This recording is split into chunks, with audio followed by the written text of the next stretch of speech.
Welcome to Talking in Stations, a podcast about EVE Online. I am here with Elise. Hey, how's it going? And McLeod, our engineer. Hey, guys. Carneros couldn't make it today. It is Mother's Day after all. Happy Mother's Day to everyone. You are probably living at home, so there's no excuse for you not to bake a cake like I did this morning. So treat your mom well. All right, we have great guests today, and the theme of the show is going to be something that I've wanted to explore for a while now. I'm glad we have an opportunity with some really big names, and that is EVE worth playing in 2020? So let's check that out. I'd like to introduce to you first from, wow, after taking a long break, this is UAxDEATH. What's up, guys? Welcome. We also have Grath Telkin. Hello. You see him there on screen. He's got a sailboat behind him. Why not? I've been out fishing. And we also have, returning to the game, JSilva. How's it going, Jay? Good to be here. Thank you for having me on. Sure. He's off screen. And our final guest is Olmeca, who is actually taking a break. He is well known to players these days as a CSM member and a whale hunter. Hey, how are you? Really good. Okay, let's get going here with the question of the day, which is EVE worth playing in 2020? The first part of this will be an exploration about Olmecca's decision to leave the game. You just published something on Reddit. Can you tell us what you wrote on Reddit and why? It was just a goodbye post. Well, maybe not just a goodbye post. I'm leaving the game for reasons pertaining to real life. My career is getting to a place where I just can't justify spending so much time to EVE the way I liked, the intense way I liked.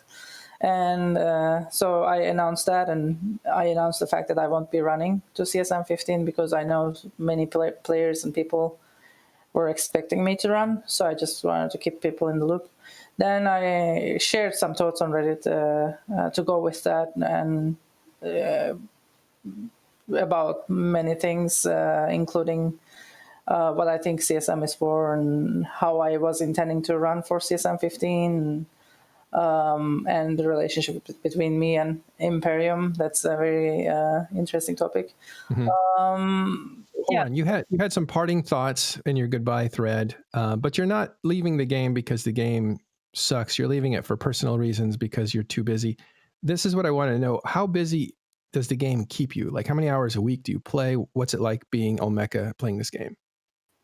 It's intense because I tend to have a very big ambitions, and it takes a lot. Like, I think I might be spending.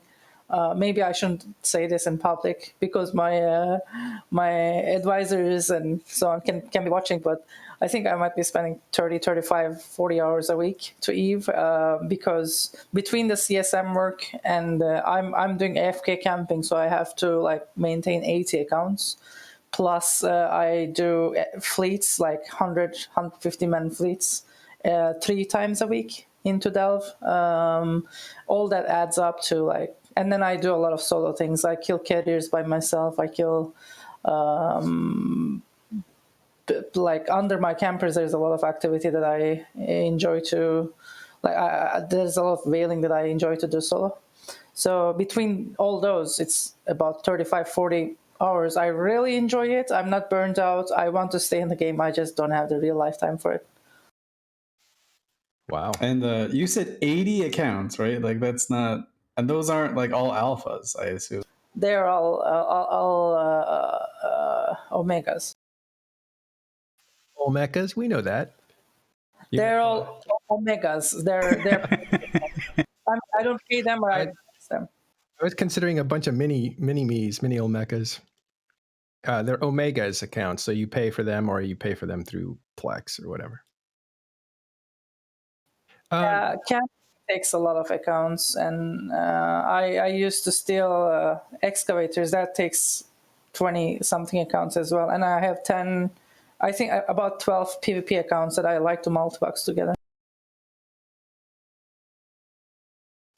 What about you other guys, UA and Grath and Silva and I've never had more than 3, and I only got like 2 right now. Well, I've been a big of a junkie. I had before I joined the CSM, they told me to cut down my accounts because back in the day, that's I don't know if any of you remember. I feel old now. Thank you very much. That we used to call log in, log off game, where you just if you got ambushed into somewhere, you just log off your fleet and you log on into the completely another systemic environment and you do that. So I don't really remember my total count. It was somewhere 120 something accounts back in the day, and I still have a huge ass spreadsheet from that time where all the login information and sorry, and where it was staged, what plus minus the skills he had, because I'm pretty sure now it's completely different. But back in the day, every million of a skill point was a big deal, and there was not that many. Back in my time, there was not that many accounts that were either like for sale or like fully trained or advanced. So we're talking about back of 2007, 2008ish, where it was like my prime time with those like 120 accounts. But then when I started to run for CSM, they told me to cut it down to like 20. So my gosh, I was freedom. What about you, Elise?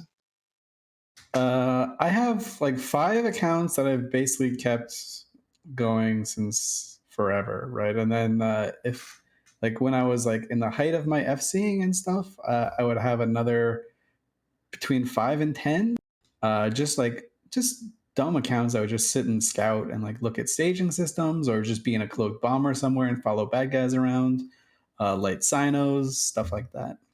Nowhere near I can't imagine having more than like a dozen accounts, and a dozen is still like a lot, right? So I can't imagine having more than that. That's absolutely insane. And the fact that these guys were keeping them PLEX as well through like their in-game activities. And well, hold on a second, Pete. It's not it wasn't just a PLEX. Remember, there was no queue. 90-day game time card.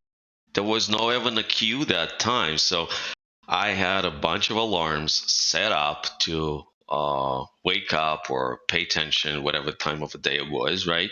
To switch the skills. That was pure insanity. Yeah, and I can actually sell SP today. I think you weren't able to. So I can just, I have 45 campers and they have 5 million SP and they're PLEX, so they accumulate SP throughout the month. Every month I extract them and sell them. So that covers most of the cost of maintenance. But back then there was no injector, so you had to PLEX them without extracting SP. Yep. That was a nightmare to maintain them with every, I guess, meaning of that word. Mm-hmm. JSilva, what about you? How many accounts did you, you're coming back from a break, but when you were playing actively, how many accounts, how much time, what was the commitment like to play EVE Online? I think at the height I had around 7 accounts. 2 would have been my main for my Nyx and my other, and then the other 5 would have been used for sinusoidal alts. When we were doing the Brothers of Tangra, we had to keep a sinusoidal chain ready from Amamake to that kind of portion of the world, and then being able to move sinos around to do installations of iHubs and stuff to support the renters. That's when I had the most accounts. Yeah. All right. Back to Olmeca. So you had this huge commitment, a lot of characters, many hours per week. So it does take a toll on you when you play at the levels that you were playing at, and you just can't fit that in your life anymore. So this doesn't really have anything to do with where EVE Online is development-wise. No, absolutely. I'm very happy with CSM14 and how I perceive the game is going. There's still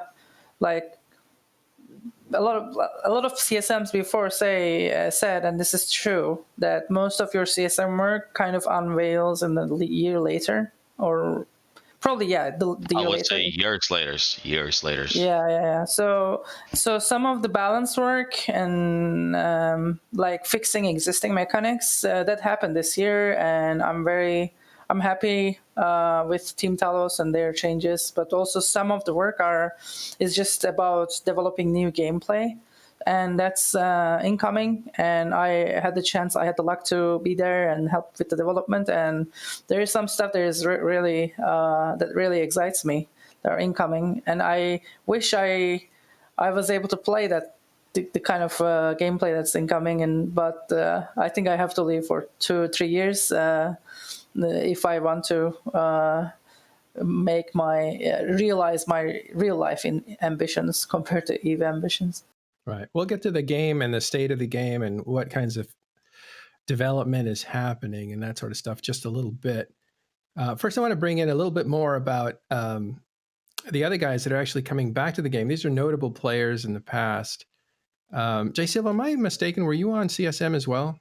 I was on CSM 9 for about half a turn. Right. And UAxDEATH, you were in... if my memory is not fading on me, and I was CSM 6, CSM 7, and CSM 8, I was on the back pedal there. Mm-hmm. And at least you were CSM member too, right? Yeah, I was on with Death during CSM 6 and 7. I didn't go for 8. I think Grath is the only one. You and Grath are the only one here. Yeah. I just talk loud enough from whatever continent I happen to be on to be heard in Iceland. And well, Grath never tried. Grath never tried. No, so there was a whole thing. Shadu said the same thing. He made a thread. I wasn't really into giving my real name out publicly for a while. Like, I just didn't feel comfortable with that. People in this game did some greasy shit to each other, and I didn't really want to be any part of that, or people in my life involved in some stupid ass nerd getting butt mad about a video game. So I didn't want to give my name out. And oddly enough, as soon as I relaxed that, I had a SWAT team show up to my house at 7 o'clock in the morning on a Saturday because evidently I had taken hostages, and I had to explain to them calmly with guns to my head that if I was going to take hostages, I'd do it on a Friday afternoon like a real American would, not a Saturday fucking morning. And that was last summer, and that was like my wild, crazy ride with not giving a shit that people know what my real name is anymore. And yeah, not pleasant. So you were smart not to give your name out. Yeah. And so I wasn't ever interested in flying to Iceland and telling them what I think about their video game. I have Twitter. I can do it like everybody else. Yeah. Well, so you got swatted. I think that's what they call it. Yeah, it's good.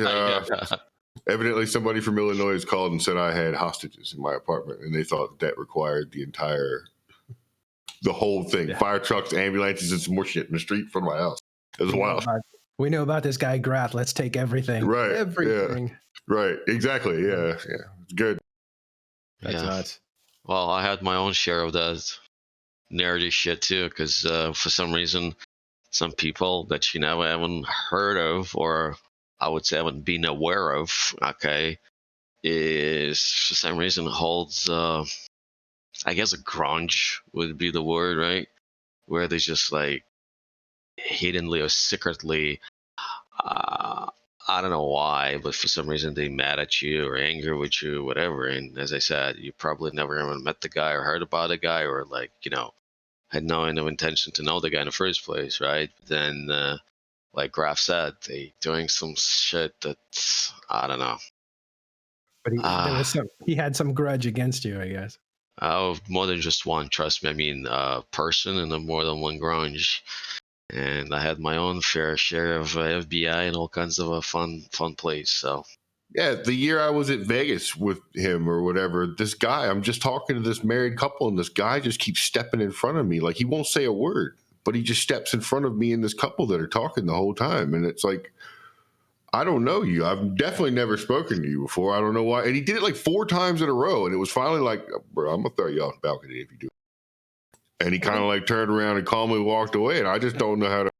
I'm not interested in. I was definitely not interested in giving out my real name after all the weird shit that's happened. They took that out now though. So noting that the culture has shifted a bit compared to back then and today.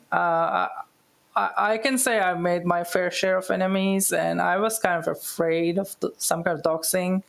But these days, I guess it's a bit, and my name, my address, I think they're all obtainable somehow. So, but these days, I think it's like we as a community, I think, changed a bit for the better, and these kind of things are a bit frowned upon further and more. And I guess there could still be like one or two guys that are really outliers, but typically the community is past this kind of shit, I think, in 2020. Yeah, I think you're right. I think that the Eve group has kind of grown up for the better and a lot of respect. Good to hear it, honestly. Well, I can see, somebody fronting on Grath because he's like the Khal Drogo of EVE Online. So it's like it's natural to challenge the warlord. That dude's enormous compared to me, by the way. That's all that tells me is the rest of you need to eat a sandwich and work out. Because goddamn. But yeah, Olmeca, some of the enemies that you've made over the last year or two, because really, like, what you rose to prominence really in the last year, where you were known for working in Delve, and I think you cost the Imperium, according to you, what, a few trillion? Well, no, like 30, 40 trillion over the 2 or 3 years, 2.5. And how did you estimate you cost them that much money? Ask how much? How did you do that? I mean, I think we killed like 8 to 10 billion, 10. I think about 8-9 trillion directly, and I stole excavators, and that was 2 trillion alone.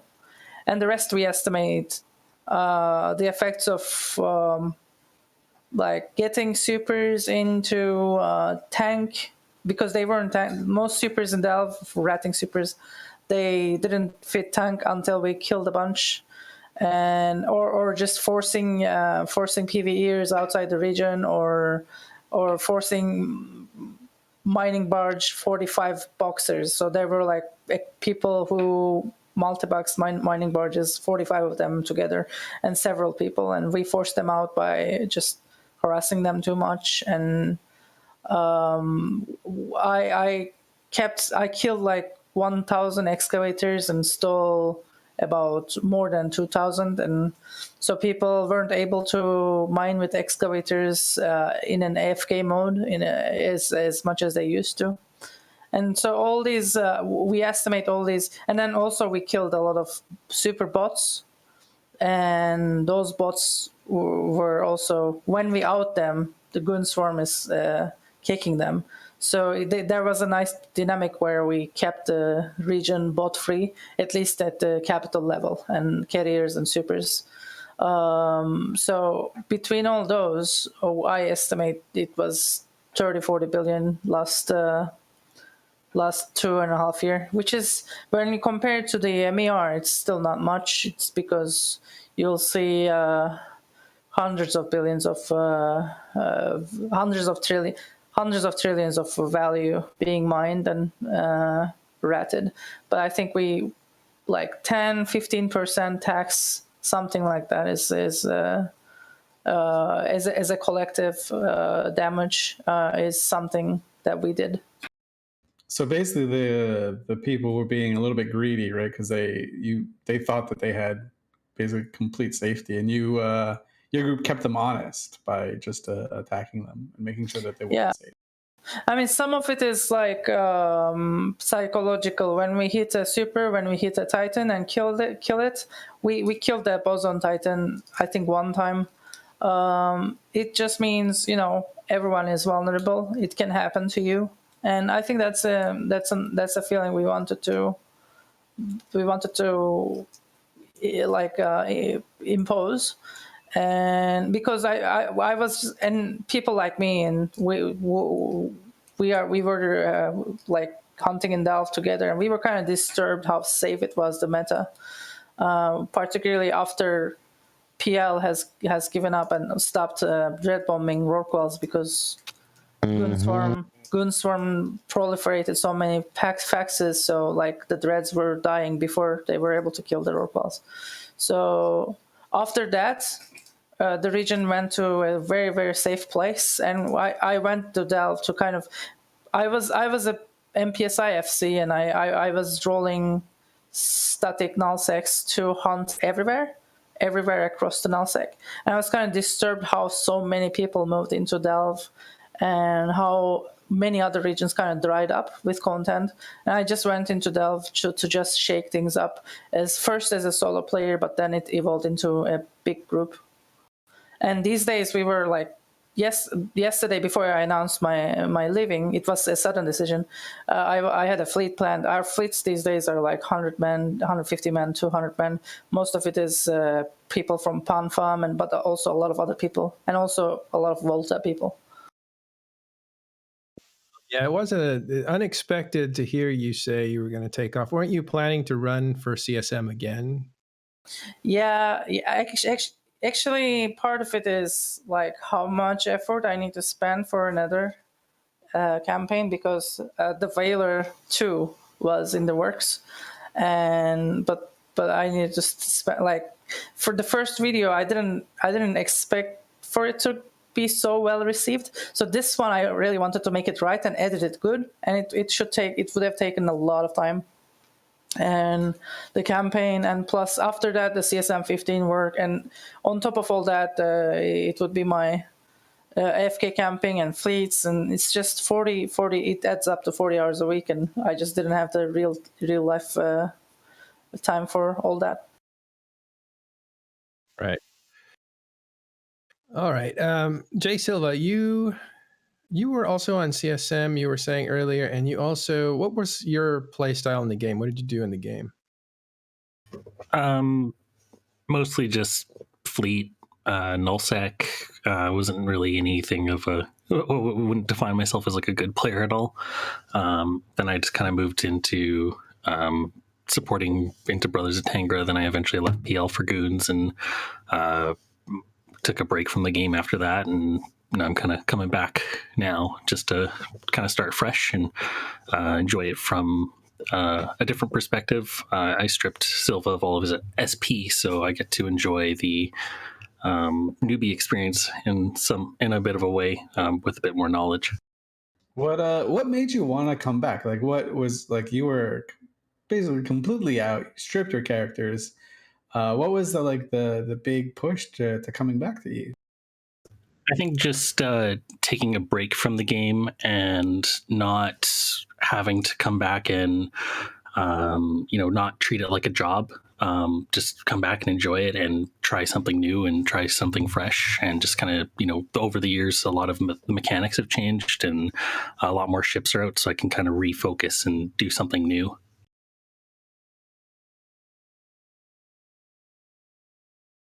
What about UA? What drew you back into the EVE experience? You mean right now? Yeah. What's Well, EVE,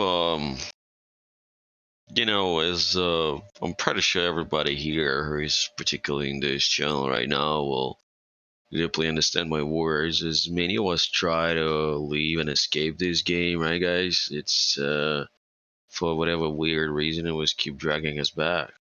For good, for bad, I don't know. It's just like It's like heroin. If you know one person that still does heroin, you're gonna do heroin again. Yeah, that's my boy. You see what I'm saying? That's why I want it back, because the social engineering part that those games provides, and you receives that. Okay, we're not talking about some Joe Schmo in the belt, right? We're talking about some people who are become the part of a social party or whatever it is, right? Like, it's hard. It's really hard to abandon it forever. You know what I'm saying? You are missing it. Not maybe right away. Maybe you're angry at something or whatever, and you're trying to kind of sell it to yourself. But after a while, it does gets to you. It does gets to you that, first of all, for example, I mean, me and many others like me, we did not spend a couple of days or nights on it, right? We're talking about decades. In my case, it was a decade that I spent on day-to-day playing this game. Yeah, I was off work like 6 years and just did this pretty much every day. There you go. You see what I'm saying? So you can't just like, I mean, yes, you want to sell this to yourself. Yeah, I will leave this fucking game. Blah, blah, blah. No, you're not. No, you're not. You can keep selling that horse shit to yourself on a daily basis. Ain't gonna fly. I mean, I went to the offline for like in January because I fell in love and whatever, blah, blah, blah. And I thought I'm going to build up the family, and I completely disappeared from the grid for 4 years in any sort of a shape or form from onlining, okay? And look, here I'm back, all right? Because like Grath said, once you know that somebody is doing heroin, you're going to join them. You're going to go hang out, right? Yeah, I'm joining it back because, you know, that my 14 years that I spent on Eve, I build, and I'm pretty sure when I say I mean everybody in this room and any others, is that we built some environment-ish community to ourselves that we're super enjoying to hang out with. Because there's a certain level of jokes, of whatever it is, like, you know, friendship or talking or whatever it is, it's just there. And I would say 90% of the people in like out there just don't get it, and it makes you sad. There's some like weird fraternity of Eve players. Like I think there's something like a little bit deranged with everyone that plays the game, but we kind of like fall in together, and it's quite interesting. Like Pete said, to Grath's like heroin dealer analogy, I think that makes me the pusher, right? Because at least links me a lot of Eve stuff. Steve, he's like, look at this and look at that, and look at this, and I'm like, okay, don't get sweated, all right? Don't get sweated. Don't get sweated. So, but yeah, with jokes aside, I as hard as I was trying to, and I'm gonna maybe repeat myself, that everyone here tried to sell themselves. Nah, I can be without it. Nah, I can't. I don't like to. I don't want to. It's just that, I found I was able to care less. If I was able to care less and just like I don't really give a shit about what they do with the 0-0 game anymore. I just want to blow up and blow shit up at this point, I think. So I just like log on, and that's what's great about Moon and the guys is like I just found a group of people I can just log on and just go blow shit up, like for no good other reason than just to do it. I don't have a political agenda. I don't have a desired goal other than to watch things make pretty lights, and it's makes the game more enjoyable for me than having to constantly give a shit about what 200 other people think, or God help you, 2,000 other people think, or anything like that, or like what is it everything fueled? I don't care if everything's fueled. Fuck it, I want to go blow this battle cruiser up. Let's do it. Yeah, that's a job of its own. What specifically did Elise sell you on the corner? What got you back here? Nothing. He's just been linking me everything they did since like forever. He just every once in a while he just drops it in there. If it's not, he doesn't show me Dota shit anymore because he knows I'll never log into that terrifyingly bad game again. But now he just drops Eve stuff in constantly. And so it used to work with Dota too, but now I'm just like, nope, not dealing with it. I don't have the finger skills to compete with the 12-year-olds anymore. So he did this, and yeah, I kind of like was at one point I was like, they're never going to put shield slaves in the game. If they ever show up, I'm bound to come back and play just because I'm finally right again. And so they did. And so I pretty much kind of started tinkering around then. I had a little like short fire because when I first rejoined, I stumbled and accidentally fell into a Christian conservative alliance. And as you could probably imagine, that's not the best place for me to play. Our opinions clashed. I didn't want to hear politics and I wanted to blow stuff up. And instead I was subjected to a near nightly Trump rally. And it was... That wasn't for you? No. Okay. JSilva, I want to bring you in on this too. Like, what were some of the things that appeared that made you want to come back and play Eve in 2020? The availability of time just kind of opened up, and watching kind of some of the new features. I haven't really followed many of the battles of the past couple of years or really perused our Eve, but one of the channels I really like to follow is Rooks and Kings, and watching some of those old videos when I was showing some people about what I used to play. It's just like their videos were like really awesome in the narrative. So I think that kind of put the seed back in my head. So you were showing other people those videos? Yeah, like the places where I worked, the people, a lot of them were playing video games and were coming from like World of Warcraft or sort of other games too. So when I was talking about Eve, I'd show them like the BBC article on the bloodbath of BR-5 or some of the Rooks and Kings videos, and or some of the, I'm trying to remember one of the other ones, but just some of the wacky stuff that kind of happens in the game that, you know, would be like the news grabbers that you would come up once in a while.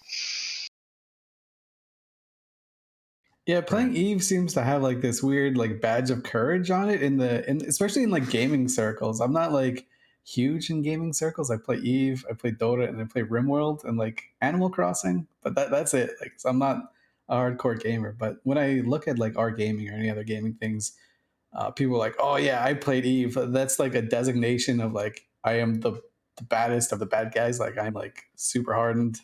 I've played the hardest game ever, blah blah blah. But it's very much a badge of courage.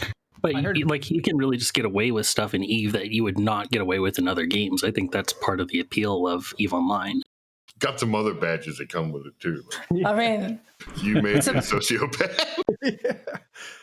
It's a badge, but the rest of the people don't know about it. So we know, but the rest of the people, there's no value. Like, I wish you were able to say, I've been a CSM in EVE Online to a potential employer or something like that. But unless they play EVE Online. Who was the one guy that did that? Put all his Eve stuff on his resume. There was somebody. That's not just a thing. That was. What was it?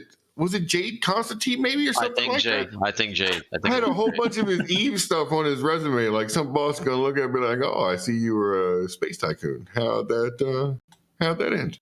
I mean, there are a lot of skills that you learn on the CSM, and even playing Eve that work in the workforce, right? Like, I like manage a small group of people in my firm, and you know, it's a lot of the skills that I got from playing Eve. It's not like I learned in school. I didn't learn it on the job. Like I just came into it like, oh, I need to like make these guys want to do work. I've done that in Eve before. I can do that in the real world. There's like a lot of crossover. Yeah, CCP Ghost made a presentation about it in Vegas, as far as I remember. And one of the things he stressed out was resilience. And that was one of the, that's one of the things employers look for. And it turns out a lot of Eve people report that Eve makes them resilient.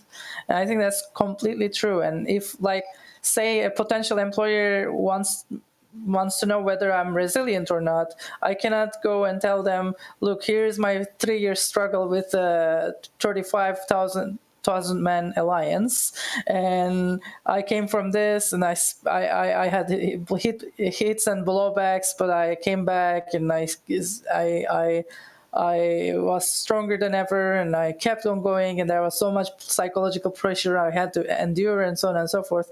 I wish I was able to tell that to an employer, but nobody outside Eve has any idea. Yeah, but at the same time, you don't know who is really playing, who is not. Because as a business owner, have to tell you that, for example, I'm hiding this from my employees that I'm a space fucking nerd. Because I'm not like really into this cheering mood of like, hey guys, I'm a space nerd. Nice to meet you. So, but you'll be surprised then sometimes who's really playing the game, who is not. And sometimes you see like tough ass boss of like super. I mean, EVE Online helped me a lot in my business. As strange as that sounds, is that sometimes you're walking to the architect's office or some big ass developing company, and just when kind of start introducing guests. I'm just like introducing yourself, or like just talking about yourself in the back or whatever, right? and then you just drop a thing cautiously, so obviously cautiously, way that's saying like, hey, I've been playing some online games, and you kind of are probing, right? And then you see if the person picks up the interest on it, saying like, oh yeah, what kind of a game? That's it. Then you already know that the person is being already some sort of a nerdish level, in that already. So just now you have to be really careful what you say next, because there's all kinds of game players, and some of them really hate EVE Online. So when you're at like a nightclub and you see somebody who looks pretty good, you say like, kind of look like a Galente dancer. Yes, sir. Yeah. That I do. I'm saying, hey, baby, I got a Galente Titan right here, right now. And it's actually a rebus right now. I've heard that doesn't work, but I've never tried it myself. You should. But it's interesting because there is a conversation about that I've had with a few people. It's like, how much do you admit that you play EVE Online? Because in some circles, it's very respected. But in other circles, video games themselves are just not taken seriously. That's child's play. But I think, with everybody staying at home and everybody now working remotely and all the kinds of things you did anyway in EVE Online, that kind of stuff has taken a new value, I think. My brother found all of the EVE Alexa thing commercials that he and sent them to every single human being in my life. So yeah, and so then those people all went and found everything else a long time ago. So I don't really have that problem. My mom found the one where I was screaming about the Revenant, and she was like, "Were you mad?" And I'm like, "No, they're dumb." She goes, "Okay, I got it." But Grath, we were set up. Yeah, they were actually, turned out. I am a carpenter just like Jesus. I'm the best thing to happen to wood since Jesus. So Meadow brings up a kind of a point about being in quarantine and working from home. Did that like impact any of you guys' decision to come back for the people that are coming back? I did mine. No. It did a little for me. Do you think it was like the final push you needed, or do you think it would have happened anyway? I still work. They had me in the veterans hospital and installing pea shells behind the toilet in the COVID. Like, evidently that was a vital service that had to happen. They need a little metal shelf, but behind each toilet, so each one of these hacking, sick, nasty, disease plague rats could have a place to put his pea cup. And so I had to go install all those in like hazmat gear. So it didn't have any effect on my desired plea. That's the cup that they would put their sample in, so they get to it. Yeah. I don't know why. I honestly do not understand it. But 8 hours in a plague ship. Jesus. All right. So looking at the game, so that's the coronavirus that you just asked about, right, Kayla? Right, Elise? Yeah, because I mean, we were hearing from CCP that the people that are playing EVE Online has gone up substantially, right? But they also mentioned that it was going up before people were working from home. So I was curious, like to what extent it played for a lot of these people coming back. It kind of seems like it wasn't the major reason. It helped a little bit, but it does make it seem like they probably would have come back anyways. EVE is a fun game. It's like, at its heart, EVE is a fun game. It's when you start to care about the bad decisions some people make at certain points in time that it can be not fun for you personally. Like if you get too invested in where the game's going and just play the game, EVE is a much better game. Like if you're all wrapped up what they're going to do next month as far as a change to some certain specific ship goes, then you're going to lose your damn mind because they're going to do it constantly and all of the decisions are not always going to be great. Just play. Sorry, Grath. No, go ahead.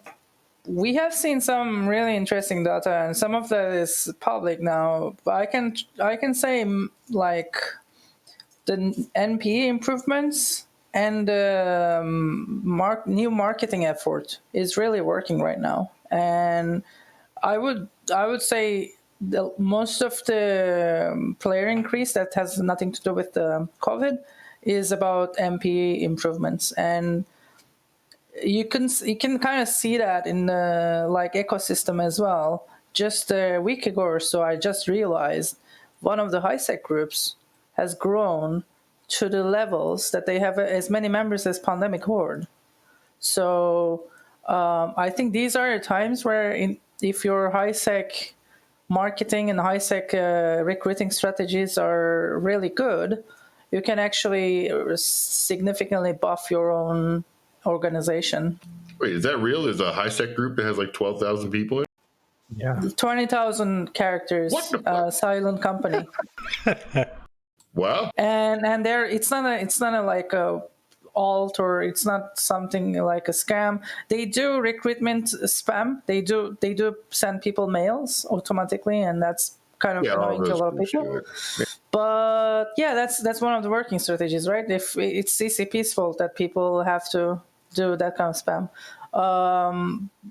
But they have significantly grown, and their killboard looks like it's a very organic group. It's just a bunch of Highsecers coming together.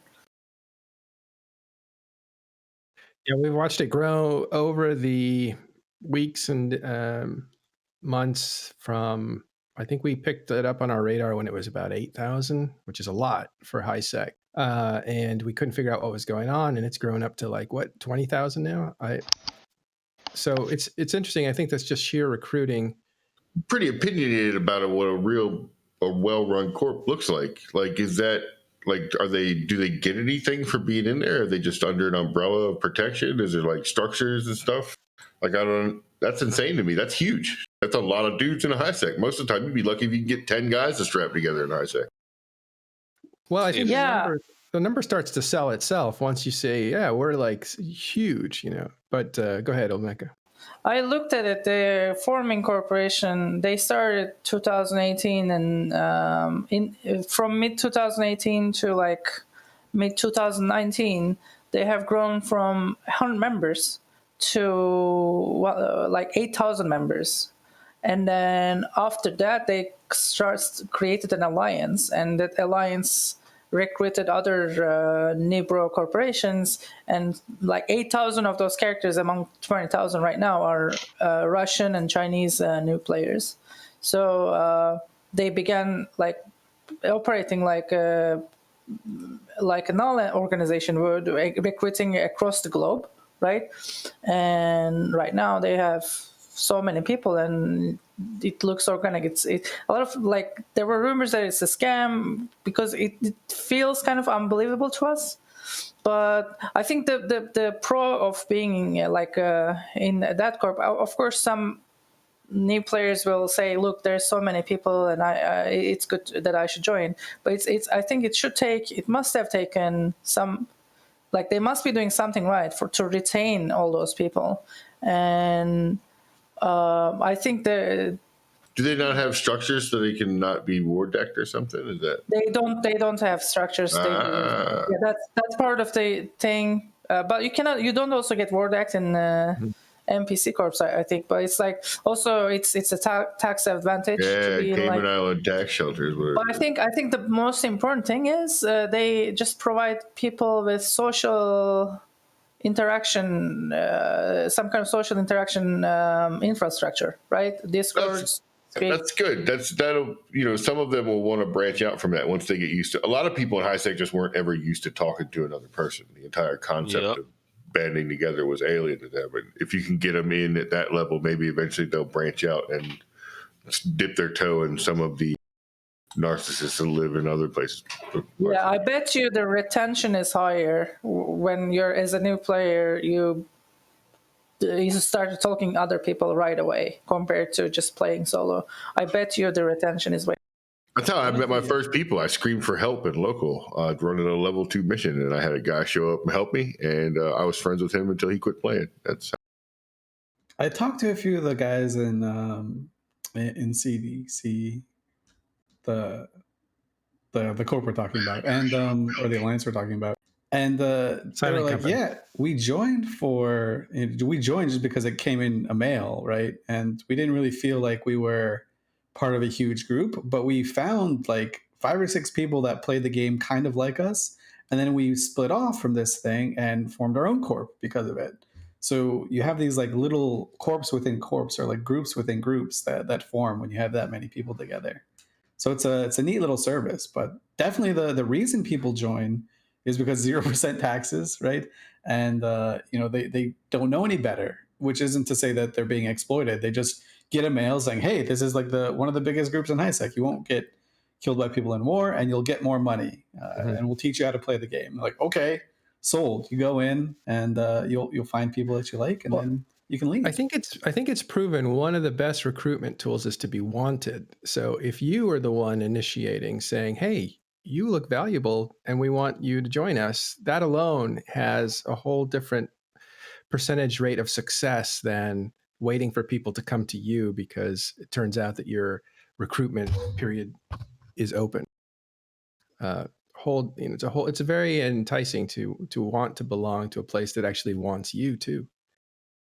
But yeah, so anyway, I don't want to talk too much about Silent Company, the phenomenon in Highsec, a lot of new players. These are all good signs. And I want to ask you guys, is it worth playing EVE Online in 2020? And if so, why? So far for me, yes. I've been poking around for like the past 2-3 weeks. After my misfire where I was going to go live in Stain. Don't live in Stain is what I learned from living in Stain.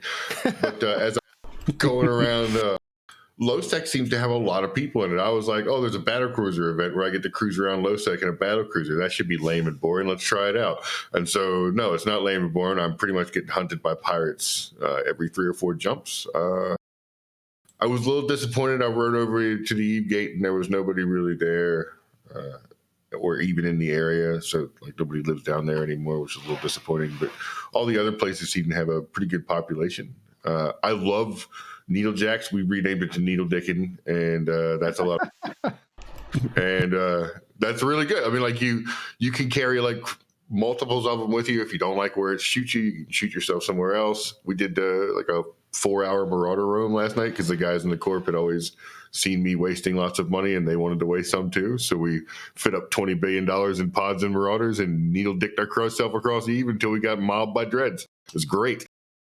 But yeah, I mean, so far it's done pretty good. If my goal is to find a good group of people and just log in and blow up spaceships whenever I get the time, I have achieved. I think CCP has found like some like golden overlap where they can cater to the current players, to veteran players, and keep new players around, right? Because for time in the past, it kind of feels like they've catered to one side too many. Part of that is just the mentality of gamers and people who play EVE. They're like, oh, they're paying attention to someone else instead of me. But it does feel like they found some like little golden zone where you can do stuff like you can use the Needlejack filaments and go in a group of 5, 10, 15, anywhere in space. You can just like be thrown into the midst of it. And then the people have to defend. It's kind of like old school roaming, that type of thing. The PvE, and I'm probably going to get a lot of flack for this, but the new PvE that's come out in the last like 3 or 4 years, basically in terms of like the Abyss and the Highsec Triglavian invasions, those things are actually like dynamic and entertaining on their own level. Like if you think of PvE as just doing level 4 missions, you're going to be woefully unsatisfied because those things haven't changed. I got my ass beat last night in those new battlecruiser plexes. I lost a Drake, and then I ran out of bullets and lost a Talos too because I just going through ships like crazy. All in one plex. It took me 2 hours to do these things. Those little Triglavian rats whipped the crap out of me. They all web scrammed and neutered, and I was like, oh, well, this is going to end over and over again. New Corp just kind of bared with me a little bit. I was like, well, I'm going to die again. Yeah, PvE is like challenging, right? The events are also quite challenging. It's not just like, oh, activate this, the last guy to get a shot wins. Just take a ship that can tank everything and you win. No, it's not that. You have to take a certain ship. Like before this, there was a cruiser variant of it. There was a destroyer variant for different bad guys. So like a lot of those things have changed to be where the PvE is like dynamic and cool. And like I mentioned the Abyss stuff before, like the Abyss, doing like a chaotic Abyss site, like you'll get you'll get a little bit of shakes if you're not like careful there. Like you'll feel those like PvP vibes. The adrenaline. Yeah, Sure. absolutely. Yeah, And when so that clock is under 30 seconds and you're just watching it out of the corner of your eye tick, and you're like, I'm gonna die again. Yeah, so it's definitely a race against the clock. So they found like elements that kind of work for everybody. So like people from like all aspects can kind of enjoy it, and I think that's probably what Olmeca was talking about. What he's kind of sad that he's gonna have to leave because he's seeing a lot of these types of mechanics that are like very holistic that are coming to the game. And Matt just got assaulted on stream. Yeah, I just got mugged. Actually, that was my wife who's really happy with me because I baked that cake before this show started. So happy Mother's Day, everyone. Go ahead, Olmeca. Nice. Yeah, and the stuff that's in development, I feel like there's going to be whole new careers and hybrid careers between PvP and money making that's coming out of it, which is very exciting to me because if you have read my Reddit post, I talk about the divide between builders and fighters. But by fighters, I don't mean PvPers only. I mean I refer to two very basic experiences of human psychology and two very basic reasons why people are playing EVE. And one of them is building stuff and identifying with what you have, and that includes alliances and organizations. So building your organization, social relationships, diplomacy, and friendships, and like identifying with that and having fun that way. And the other is just enjoying what you're doing on grid, enjoying what you're doing, whatever you're doing in the space, in a spaceship or whatever asset you have. So, and then that includes PvP, but also that includes PvE and other enjoyable aspects of EVE, particularly when there's room for mastery. And that was something we talked about with Material yesterday. When there is room for mastery in that activity, then it becomes enjoyable. And abyssals require mastery. And we talked about some things. I think Material told me some things that opened my eyes. Like, for example, salvaging or mining doesn't require mastery. And I'd rather see those like activities that doesn't require mastery to maybe they were kind of like grandfathered from 17 years ago, right? So when you salvage a ship, you press F1 and that's it. Maybe there's some kind of new gameplay there CCP could implement, and maybe there's some kind of new gameplay that CCP could implement to make mining more interesting, or even like deploying a structure. This is something Material told me too. Like you just deploy it and wait there. Maybe there's something, a gameplay there to make. No, don't do that. Don't. Did you ever put up a pos? Yeah, I okay, because CCP wanted you to be creative in the way you could put up your pos, and doing a large Death Star took 18 hours of your life to put all the guns on the outside of it. Each one had to be placed individually, and you're like, I just want to kill myself halfway through this, and but I can't because I've already got all this money out here. Nicely laid out. Be careful what you wish for. Yeah, like Jeff took one of my towers because I couldn't take it. He said it looked like I had a stroke because I was just flicking the mods out into space from in the tower and anchoring them wherever they landed. I didn't even care.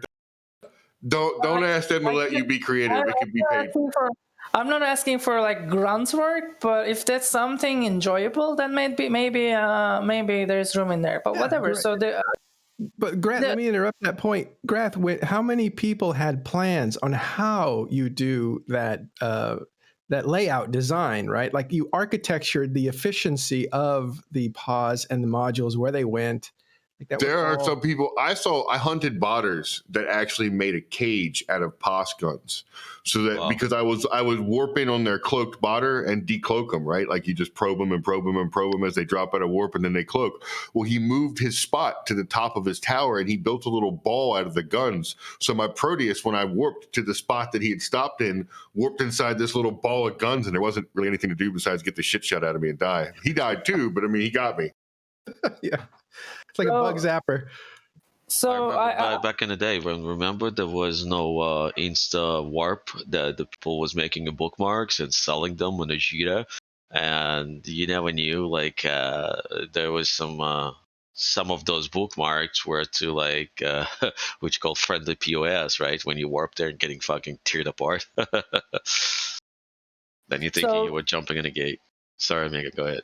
Sorry, I just want to wrap up my point. So the point is, first of all, there are some incoming things that I'm really excited about that's going to create new gameplay that requires mastery and people can enjoy what's on grid. And then the second of all, there is a debate between whether existing popular activities should be converted into stuff that requires mastery. And we talked about mining and salvaging, but also like that's the distinction between abyssals and anomalies. So there's the debate is whether low attention money making, because some people think people make money to get ships to fight. So like to get ships to do whatever, but money is a means to an end, right? And then you make money in anomalies. So should the low attention, low effort, no mastery money making exist, or it shouldn't exist, and most PvE should be something that's with depth, like abyssals? So there is a debate, and there are arguments for both sides. I just wanted to lay out the debate, and I'm kind of toward the former side of the debate. I'd rather see everything require some mastery. And also, like, I'm not saying that, everything should be hard. I'm just saying that, for example, everything should be like abyssals, where there are low tiers and low efforts, availability, but that's low reward as well. And then when you master your environment, then you get a lot of money out of it. So maybe I would rather see most activities converted to that way, because I imagine like people join EVE, join into big alliances, or go to nullsec somehow. These are new players, and they're pushed into anomalies because anomalies are taxable, and it's the main income source of a lot of null groups. And then they see, look, this is boring, and then they burn out. That's the kind of picture I'm imagining. So if anomalies were a bit more fun, a bit more complicated, and a bit less mundane, then it would change a lot for the retention of these kind of players, I think. But then at the other side of the debate, people think that kind of gameplay should exist, and mastery, the kind of PvE that requires mastery, should be something new, like the abyssals. Yeah, I hate EVE's PvE. I can't stand it. When I told you I found 30 billion in an Olmeccas hangar, I'm just going to mine me. I'm going to take my stuff and sell it, because doing the other stuff puts me to actual sleep, not fake sleep. I'll wake up and I'll be like, oh, I'm sitting on a gate, or oh, I'm sitting here in this empty room now. I'm glad my drones killed everything. It just knocks me all the way out. It's the most mind-numbing experience of my adult life. Abyssal PvP is fun to the point that I think I should have to take medication before I start. But there is room for, I think there's room for both, because it's a virtual world and it should have a sim aspect to it. And there should be even idle games and a slow game that you could bask in, for instance. But no one wants to do that and take away the active, punishing game of psychological warfare and actually being skilled at, the situational awareness and the decision making and the quick reactions and the knowledge base that you have to build to be a better fighter in the game. That's all mastery and part of the game. The question is, is that all EVE is? And somebody asked in chat here, don't make EVE slower, make it faster. What do you guys think about making it slower or making it faster? Oh, I think there's so I don't know. I'm pretty sure I can say this. When I was on the CSM, which is a long time ago, this is, I think, before Olmeca was even playing, there was a prototype for mining that they had come up with, where mining was less passive and more active, right? You had to actually look at the rock, you would fire a laser into the rock, stuff would fly out, and you'd have to collect it. Obviously, part of the design was so you could master it, right? And another part was to prevent botting, but most of it was to have a mastery. And when they gave it to a test crowd of people that were playing video games and compared it to regular mining, the people, like, the response wasn't like, oh man, this is cool mining. It turns out like a lot of the people that do the mining want a slower paced game. They want to be able to sit in their barge with a 3-second cycle time instead of like a 3-minute cycle time, instead of using mining lasers with a 30-second cycle time. They want to sit back, enjoy the atmosphere of EVE Online, because it's a very atmospheric game, and they want to just kind of relax and unwind. And I had the hardest time believing that this existed. But I've met a lot of people that I've played games with. I've introduced them to EVE. We're talking people that play like FPS games. They play CSGO at like the highest levels. They play Dota at the highest levels in League. And when I bring them into EVE, I'm like, here's what you need to PvP. Here's what you need to do this. And they're like, yeah, I'm actually just in this cool thing called Adventure, and I'm mining. It's pretty cool. I like it. These sounds make me happy. I swear to God, he's saying the solid truth, because I could not believe back in the day when there was a group. They asked me never say that. I will never call the name, but they one of the world champions in Counter-Strike, okay, a group in the Russians, but whatever, they wanted to explore EVE Online, and they came to me, and I brought them to the 0-0s, and I showed them kind of like, you can do this, you can do that, and like Pete said, I was thinking like to concentrate them on the PvP, getting them some, good ships and whatnot, and show them whatever. But a week later, as I let them go, just in their own like a free float for a bit, not to like overpressure them, whatever. They come back to me and saying like, dude, this is the most fun game ever. And I'm getting like so excited, like, oh my God, there's like so dedicated team of like super fast shooting guys, like super reaction, whatnot. What they do is just sit in the belt mining and shooting NPC. I'm like, are you fucking serious? And I thought, and on all honesty, I thought at the beginning they're really trolling me. I honestly, I could not believe for some time, that like a day or two, they're like, for real. All right. Because they seriously asked me back in my renting empire. They asked me for some nice dead end, quiet corner where they just can, just sit there and mine. Even though back in the day, mining was not really profitable compared to like NPC hunting or whatever, right? Belt ratting. Yep. They just like literally was sitting there and doing that. And I went there, an unknown character to them, in a cloaking, in a covered ups, right? And I was sitting there watching them, and they were for real. And I'm like, no, this is not fucking happening. This is not fucking happening. What kind of infection this game does to the people that, such a hand pro people is just like doing mining. I could put on a movie. Yeah.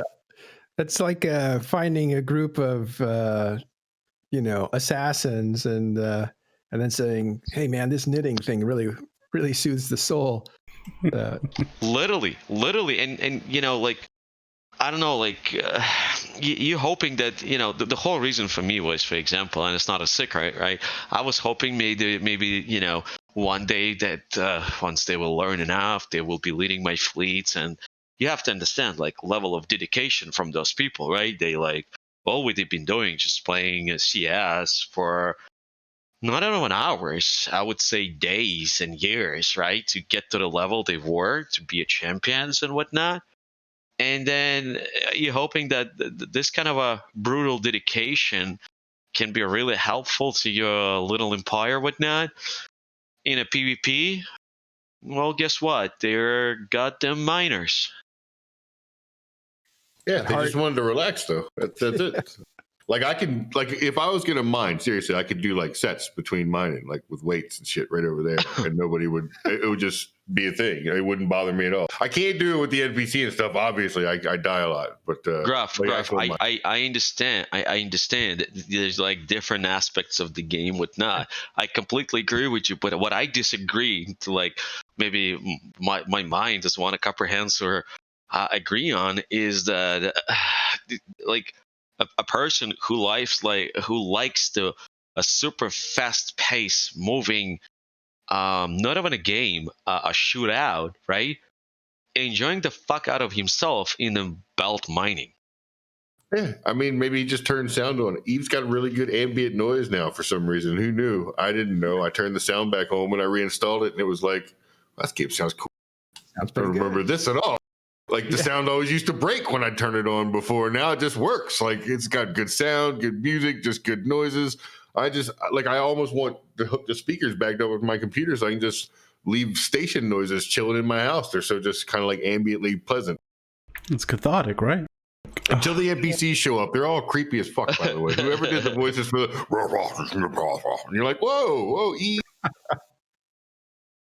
I don't know. I think it's a unifying factor that all players of EVE kind of appreciate the art team, and I think they're the team that do their job the best. The suns, the planets. EVE changed a lot since 17 years. I'm a relatively new player, but I see the videos, and it's much different in graphic and audio wise. Right. McLeod, do you have something you wanted to chime in with? Oh no, I was just kind of like, you know, when we were talking about the various different styles of how people play EVE, it is one of those things. CCP's done this, you know, this kind of aspect of, you know, trying certain gameplays that one way and then trying gameplay the other way. But it seems as though it's almost like the best option is like a mix of both, or at least being able to allow people to experience both, right? And in that kind of sense, you're allowing more gameplay styles to be you know, to occur in EVE Online, which means that EVE Online as a product is more applicable to more people, which means you get more people, you know, online and more people interacting with each other potentially. Yeah, I completely agree. I mean, last time, the last thing I said might be taken a bit differently than I was intending. It's like, I wouldn't convert all activities I wouldn't make all activities really hard or require mastery. I would just provide options. For example, when I talk about mining, say the small asteroid clusters are what they are right now, but there's also options where I can excel in mining and do it right and do it like at a fast pace and high APM, and then when I do that in the say enormous cluster, then I earn much higher reward, but also it's engaging. I would do that for salvaging or for other stuff, and I think that exists, for example, for faction warfare missions. I was really, when I went there and started doing missions, I realized I can create a system where I have to constantly pay attention, and I have to like multi-box 3-4 accounts and like do missions in 2 different systems. But when I do this system and when I play like this, I'm going to earn 2 billion an hour and 1.5 billion an hour. And that was what I was doing with the faction warfare missions. I had videos on that. Whereas other people, you take a mission, you go there, you do it, you come back, you drop it, and you make like 300 million an hour. And so there are different options there, but not every area in the game has that kind of depth where there are chill out options, and then there are options where you can master. And I'm kind of worried that when we push players to those areas that the only option is chill out, simple, then they might think the game is boring and get burnt out and leave the game. Yeah. I'll say someone in chat and Look Back War says he watches Talking Stations while mining. So there we go. Issuing a decree can't change mining. Got to keep it exactly the way it is. Right. So We're helping you make money right now as we speak. All right, we have like about a half hour left or less, and I really wanted to take advantage of the fact that we have some, in my opinion, legendary players back in EVE Online. So I want to talk about... Posted a link, by the way, of a some really history. old screenshot. What's that? Oh, from yeah. back in like 2007. That's a crucifier. That was my very first 00 spaceship. I was amazed at how pretty it looked. And I found a whole series of these pictures that I took the other day. Oh, can I ask you actually something? Sure. Like, how is the sacrilege feeling to you now? at least said the other day, he's like, I've always liked the ship. I'm the only person that thinks it's a good ship. I don't currently think it's a good ship, but I haven't flown one since the ham changes, so I don't really know. You'll find out one way. It's finally good, Grath. They finally made it actually good, and you don't like it. Well, I'm busy. I'm busy flying a ham drake. You know, it's like you champion the you champion something that's not popular, and then when it becomes popular, you're like, eh.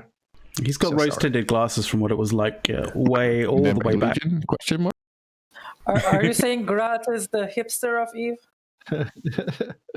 All right, I do want to go back into history, though. I want to go back into history and talk about some of the stuff that was around. And the reason is a lot of stuff is being dug up from CCP's archives. CCP convict, who's known to us as Bram Stoker, has joined CCP, and he is now a CCP convict. And what he's done is gone into the closet and found old pictures. He's found old footage. He's found like all the limbs of CCP and EVE Online that didn't get enough sunlight to grow into their own thing, but they're still there. Like the card game, for instance, some old maps, old artwork that was done.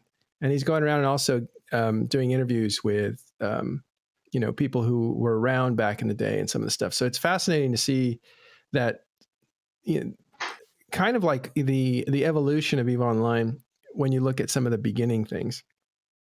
So for us, I want to actually ask UA, a little bit more about you. And for people that don't know your name, like when did you start and what were some of the things you did and what motivated you early on? Tell us about that journey.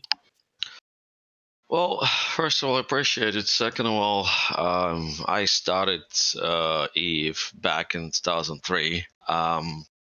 We were just like, I don't know, like about America and other countries, but I was that time my last year in Russia, and we used to do like get a rep party because there was a clubs with the internet and a bunch of computers, and then each club had its own group, so we're like partying together, like kind of EVE alliances and whatnot, just in real life, right? So the guys came to me like, hey dude, there's a new game called EVE Online, check it out, whatnot, blah blah blah. And I'm like, is that any good? Whatever. They're like, I don't know. It's just like some spaceships flying and whatnot. And I'm going, let me check it out.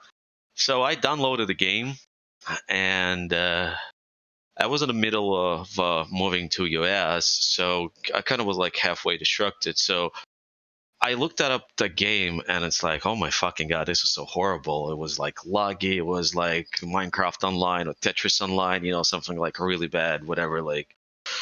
And I'm like, nah. And I just deleted the game. Then I moved to the US, settled in and whatnot. And I came back to the EVE like mid or end of the 2004. It was like a September-ish, whatnot. So, and I liked that. It was already completely different game from back of 2003. There was a bunch of patch deployed, a bunch of things fixed, whatnot. So I kind of jumped on the train of... my gosh, my memory is fucked up. The Curse Alliance. Curse Alliance. It was a Curse Alliance. Yep. So you were in Curse. Okay. Yep. Well, I was already jumping on a living train, if you know what I mean. The Curse Alliance was already happened, and I was part of the what called Rus Corp back in the day. Okay, which were, I would say 99% of the Russian came out. Okay.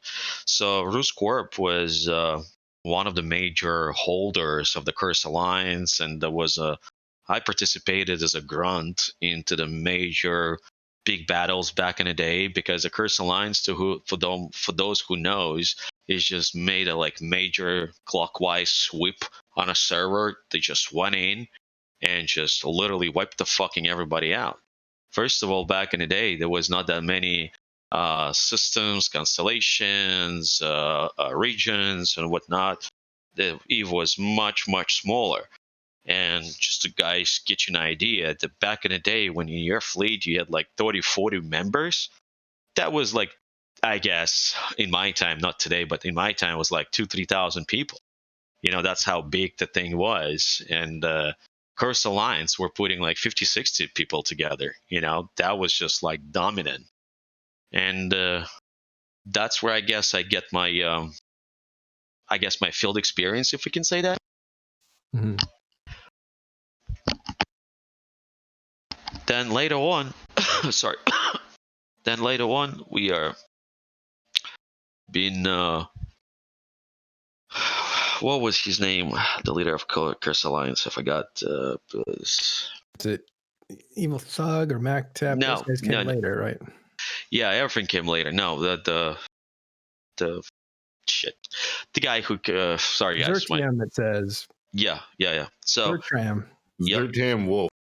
Yep. He the one who kind of like united all the corps together, including the Rus, but then he's the one who killed the Curse Alliance in the same time. Yeah, there was some drama behind it with some I heard money involved, whatever, but I was at that time not at that level, so whatever, it doesn't matter.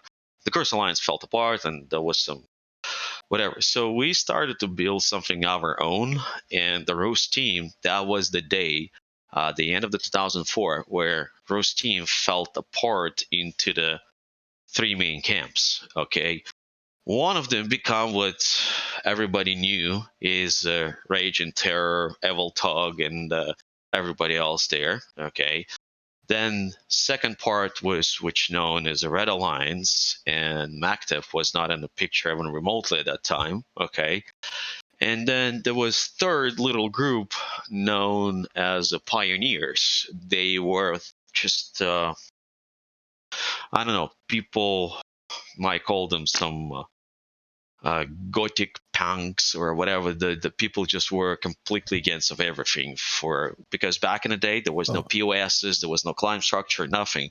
All we were doing just shooting those NPC stations back and forth and then healing them up, and it was like a nightmare job, because to take the station, it took maybe, depends on the amount of the damage, obviously, and people participating, but on average, let's say 50 people, 50 battleships, it took maybe a couple hours to take it.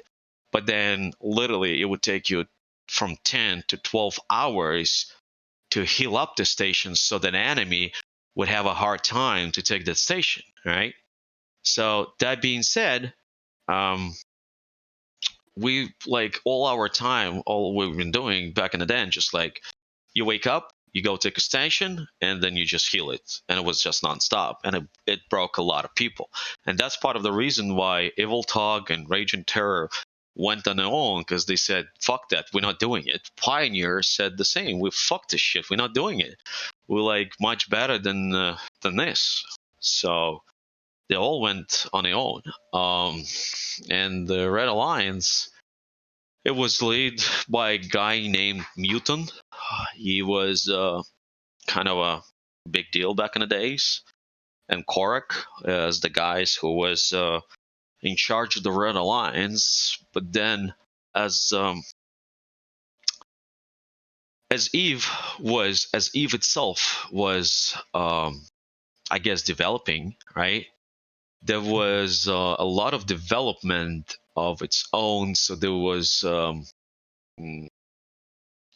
processes of that. Some people that was butthurted by Curse Alliance, that they just run them over, right? Some people were building alliances and putting themselves together to like different groups, alliances, and coalition, and one of them became to be very famous, called ATOC. ATOC, arcane technology. Yep. They were one of the biggest and famous and badasses at that time.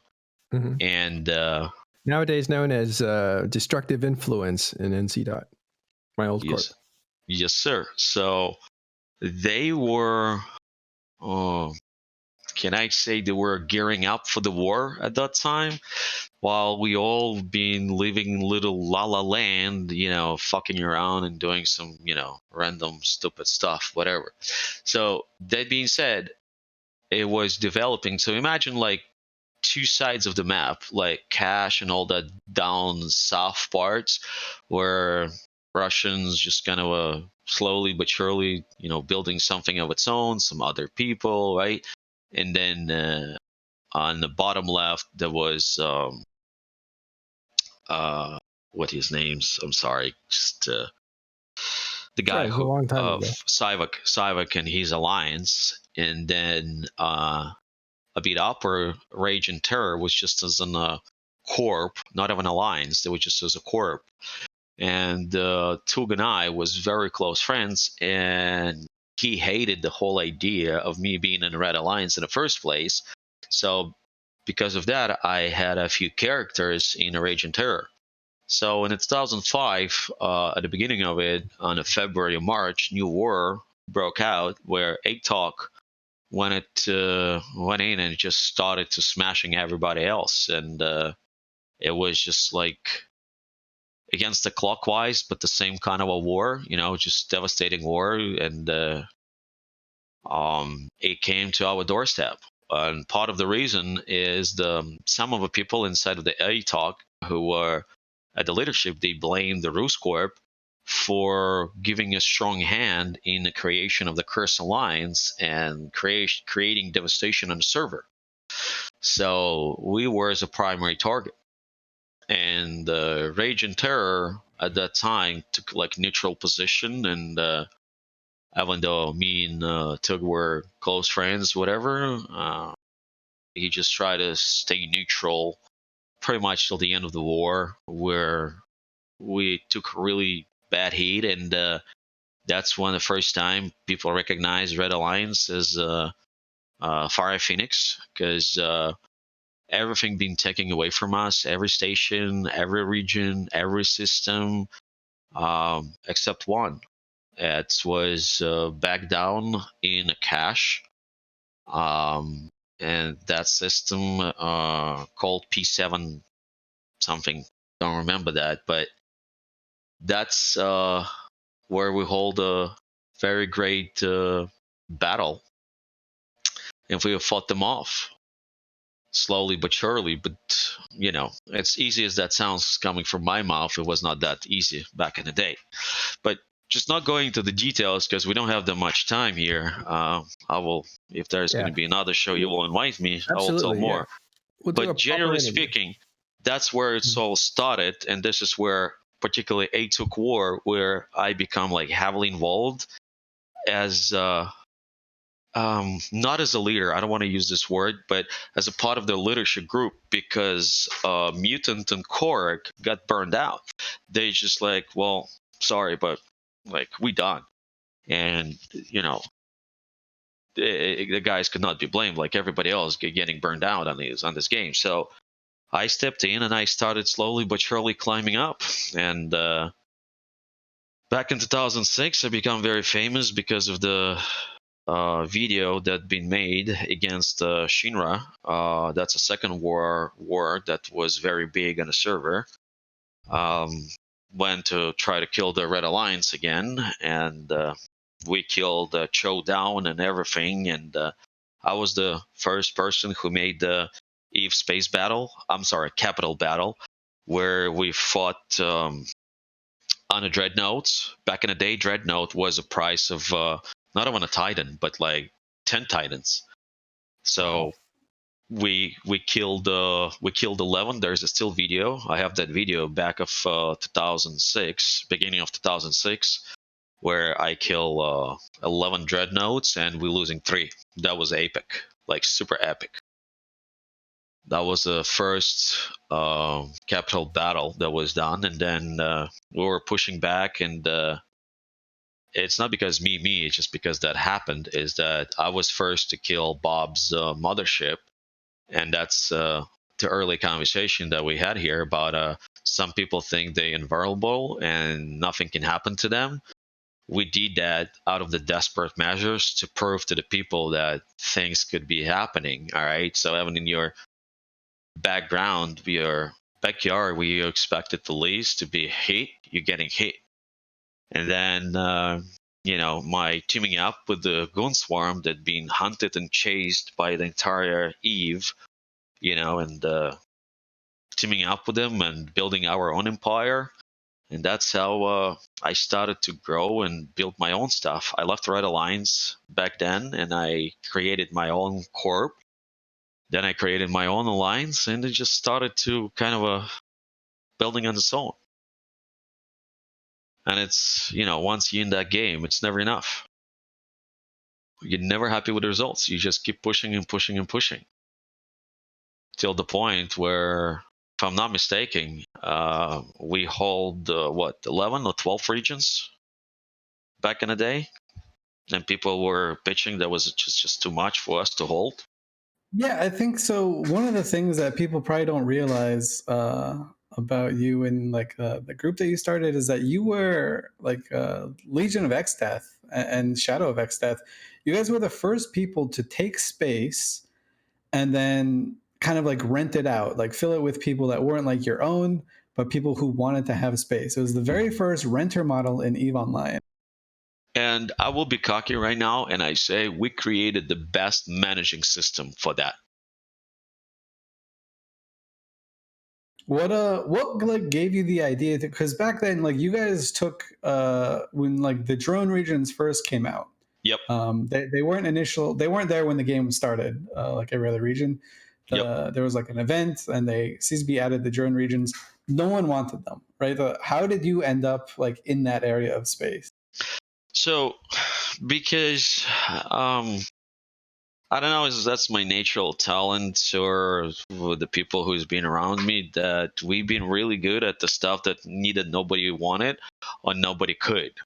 Because fighting the odds, and I can be more specific next time, the odds that we've been fighting back in the day of the Red Alliance and Legion and whatnot was always 1 to 5, 1 to 6, and at least you're not going to let me lie about it, that the numbers we always been facing was very big odds, and we're good at it. So the drones, when we started to take them, they were not empty. There was already a bunch of people living in there. There was a bunch of land grabbers at that time that I don't know.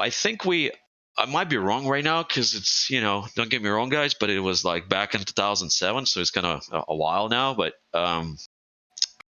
back in then, we were busy with something, and we did not really pay attention to like what's going on the drones. So there was a bunch of corporations that rushed from Highsec to there to grab drones. So when we started and the campaign its own started just like out of some bullshit. So somebody sold us some capital, and they scammed us to something. So as a retribution, we just walked in there, knocked some trees, to see what's gonna, fell out, whatever. So that's how it's all majorly started. But as a renting empire, at least if you do remember, why nobody want to have drone regions is because they were not really profitable in people's eyes and taxable. Exactly, because they were, instead of pure hard cold cash, they were dropping insane amount of the minerals, aka I forgot what's the name was. Drone poop. Yeah, drone alloys. Yeah. Yep, alloys. I spent a month in Frege at that time, by the way. That was great. So that being said, nobody wanted it as a normal thing, so we could not apply normal. I don't want to say like renting scheme, because it was not implemented at the time, but nobody wanted it. So what we did is we had to create some unique system where we would rent it out, give some people time to settle down there, because drones back in the day was primarily disconnected from the most of the other regions. It's later on CCP games put on some connecting gates to like upper side of the map, right, and like others, but there wasn't like two or three chalk points that we were controlling, and at the same time it was giving people peace of mind, because drones were like a dead end, nobody wanted it, blah blah blah blah. So we created the computer software, okay, where each renting alliance were assigned how you call that, like had its own systems and whatnot and whatever.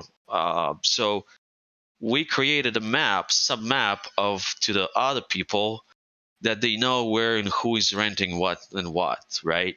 And we were taking payments as first in alloys because it was very profitable. You know, it's the amount of the minerals you were getting out of it was like insane, and we put it right away into the production of capitals. Super capitals. Yeah, Yep. that's where I got my first 12 billion NISCs. Yep, and this is that that proved that it's how to say it proved to be efficient, and people love that. At our peak, if I'm not mistaken, right now from top of my head, our renting alliance were holding to 18,000 players at its best time, because everybody liked that little paradise. Okay, it was like little happy land for everybody. There was no wars there. Everybody were running. It was like little sub empire. And we were kicking off the capitals out of it. And to some people, were selling capitals because it was like nuclear weapons at that time. You didn't want to have just a random people. You paid us in super capitals for every contract we did. You were just like, here, we'll give you these dirt cheap. What's dirt cheap? Oh, 12 billion or like 35 billion for a Titan hull. It was very enticing to a tiny little group that didn't have a super carrier fleet to be able to staff members relatively swiftly. And PL super capital fleet went from like Dankel and Fintroll and a couple other dudes to 40 people, like in a matter of weeks, months. So the thing is, I have to reveal the secret now, since it's no longer matters at any level of point. Snitches get stitches. Yeah. There was no payments. Okay.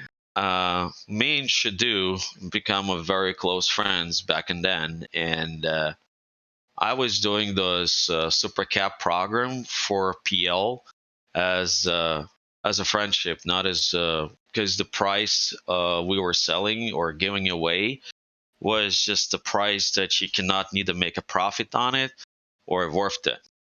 Makes sense.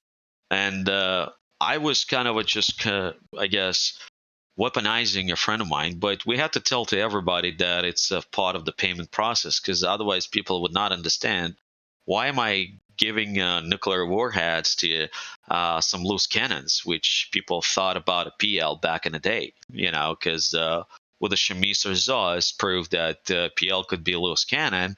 People were not sure what the PL is either think of or what you can expect from them, So because of that, it's the public opinion, even though Russian were not really included into the public opinion, if you know what I mean, but yet still it was sometimes reflecting on us. So I had to play a cautious game, and there's no best way to cover it up as just to say, hey, I'm doing your payments. So PL doing your contracts for me, and I'm paying them in the super caps.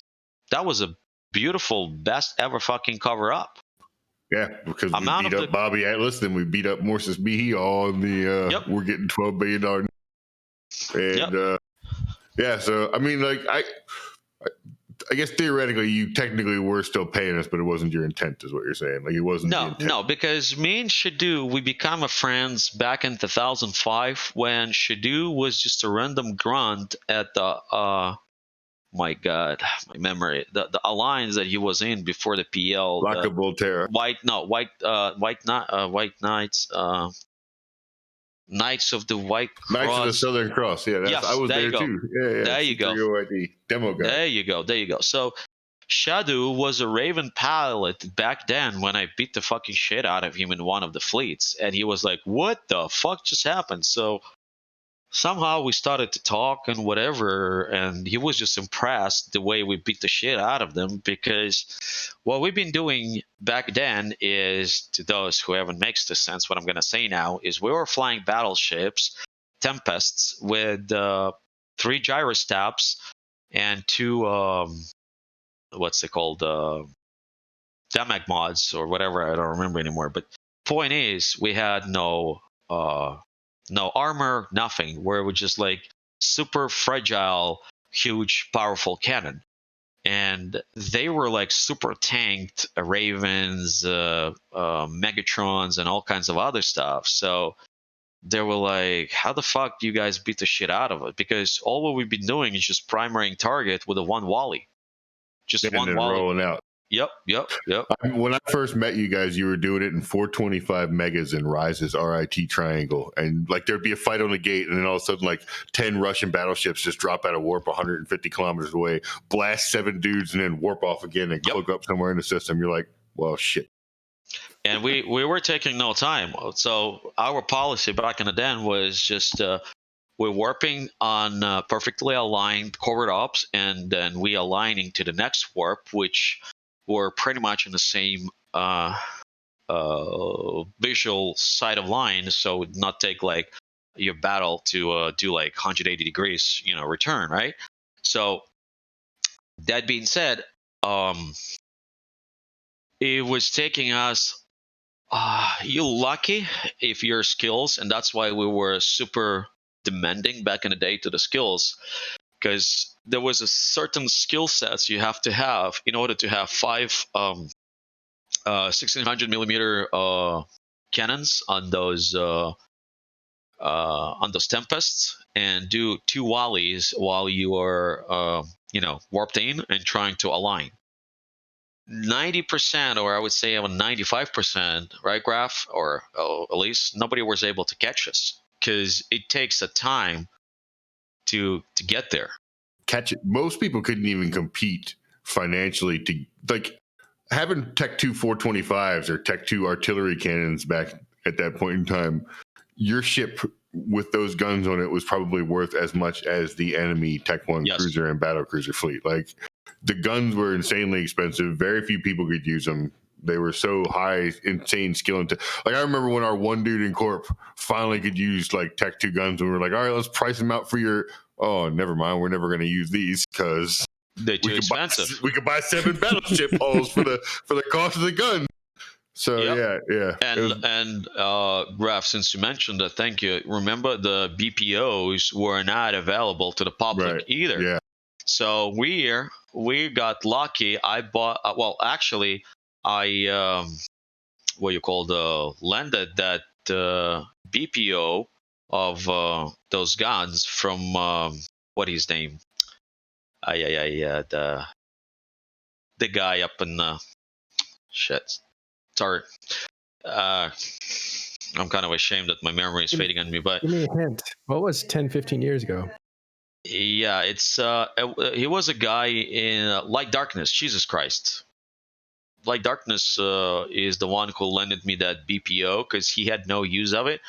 And because as Grath said, that is a very unique weapon. Okay. And I do remember I had to pay 60 billion for that BPO. And obviously I did not have that money. So I was you might not even been in a position to mine all the materials for it because ores were split up regionally. Like there was a particular ore that only spawned in the northern half of the game, and then a separate ore that only spawned in the southern half of the game. And the two didn't spawn. Like if you lived up north, you didn't get whatever they had in the south, and it actually drove some vice versa. Competition. Yeah. Yep. So you might have got this blueprint, and you're like, well, I guess I'm going to have to move to the other side of the universe to be able to mine for this piece of dog shit trash. I guess I'll pack all my stuff up and begin my long walk north. Yeah, it was wild. I missed that part about the game, the geographical. And that's why the second thing is why our renting empire was that good is because the alloys were dropping literally everything. I don't want to interrupt the story too much because it's actually really fun to relive this, but. When we spoke to CCP Rattati, who is like the Eve ecosystems guy at CCP, he's kind of like a lot of the things he was talking about, goals that he had for the future of Eve Online and resource redistribution. It sounds a lot like some of the early days of Eve. Oh wow! Yeah, he's bringing it back. He's trying to, at least it sounds like he's trying to bring back that kind of like... Yeah, the type of ice you mined mattered, you know? The type of tower you had would pretty much match the belts that grew in your area. Now it's... Yeah, they call it scarcity, and it's going to be dynamic, but we'll see. It's still coming, but that's and years ago, and to go back to the original thing, is he's worth playing. Like years ago, I would have been like, yeah, right, whatever. But like I said, they got shield slaves in finally. I got an escape pod on my battleship now, and when we went on that road the other night, everybody got their pod out because they all had Asteros. I didn't have an Astero because I didn't believe in the escape pod. I do now. And I'm sorry if I like going into much of a details, because there's just like so much to like that I can say, and I bring it up. You know what I mean? So I don't mean to be like annoyingly. Do you know what we were living doing the game? I found the original Goon propaganda piece for the very first jump bridge that opened up right outside the RIT triangle. It's a little GIF that plays called the Goon Cannon, and I have it saved in a really old ass photo bucket account. And as I'm going through looking for all these pictures from all the way back there, I found that one, and it's all these little bees that pop up in the dark with their cigar going, and it's like Goon Cannon coming to a system near you. That thing's got to be fucking priceless. 12 years old at this point. Shit. It's really cool. Speaking of goons, I just want to give a quick shout out to Mr. V in chat, who is very, very famous in terms of youth history. In terms of Mr. V. And FC. Damn. Wild. Let's talk about the UA, your experience with Northern Coalition, and then the treaty with the Goon Swarm. So the Northern Coalition were something that what is his name, that the guy that from Serbia, what was his name, that Vuklau, yes. So when I joined the CSM6, right, I kind of got blown away with the amount of the shit that he was posting in a CCP forum, right, the private CSM forum, about me hacking, botting, eBaying, emptying, and whatnot, and that I cannot be CSM, and all kinds of shit, where CCP said that they did a background check on me, whatever, and whatever. So anyway, so apparently for some reason, and that reason is unknown to me, to be honest with you, and that's not a joke, is that he was holding some personal grudge against me. I don't know why. I don't know for what reason, but he's the guy who technically initiated that big ass war with between us, okay, Russians and the Northern Coalition, and that was a very devastating war, to be honest with you. Okay, that took a lot of people's lives, and it financially kind of stunted you guys for a year or two, and it killed them quite. Yep, and but at the same time, the things that we did there, okay, like I guess fights and some performance that we did was very unique to the game itself. Okay, so like the fight of 778. I mean, sorry, the Yuiman. Yeah, when there was only the PL came to my help, as always, as a brother in arms, and there was, I don't remember right now, guys, I'm sorry, but in total there was like 900 of us, all right, which is not nearly enough of 900 people where NC gather up like almost 3,000 people in a single system, right? So back in the day, main PvP thing was like who came first into the system, right? And who holds the system first, as there was like a winner of an hour. All right. You love seeing the kids cry about tie-dye nowadays, right? It's like, oh, bitch, please. Yep. Let me tell you about the jump-in lottery and losing it. Yeah. So one of the ballsiest moves that we did is, and it was very important for my guys to do the moral boost, because it's hard to to comprehend this, like when it's your numbers at your best, super best days, like 900, and enemy easy peasy just pulled up like 3 times of your numbers that you technically probably will never be able to pull, is we jumped on it, okay? We jumped into the system. We died, yes, mostly horribly in the log and whatnot, but that was a great moral boost, and a lot of enemy respected us. I'm pretty sure since that day, because we jumped. And I asked Shadow, I said, you don't mind to jump? I said, I know we're going to die, but he's like, fuck it, let's do it. And we jumped. Yeah, we fought. We killed some beat there, here, but whatever. So, NC War, in general, was very bloody, very long, very, like, how to say that? It took a lot of things, like, we moved and came back. We moved, got our ass kicked. We took a bunch of moves and got our ass kicked and left and limped off all mad and shit. And then we came back and fought some more, like later on. While y'all, it was long. Yep. I don't think they have an attention span for it these days. One of the interesting things about it that the death is probably underselling a little bit is this is like one of the first times that all of the Russians were like working together. Not all of them, I guess. AAA wasn't quite in. Well, in majority, West majority was, yeah.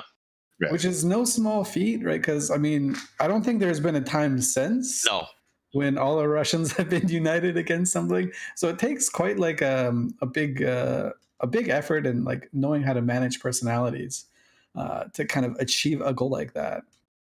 Yes, and also it's also kind of go ahead. No, go ahead. Also, it's one of the neat things is, and Grath kind of alluded to this, like without the support of the DRF, there's groups that like wouldn't exist today, or at least probably wouldn't exist in the same form. And PL is one of them, right? So we got a big kick in the arm, or a big shot in the arm in terms of how much money we were making by leaning on their industrial backbone.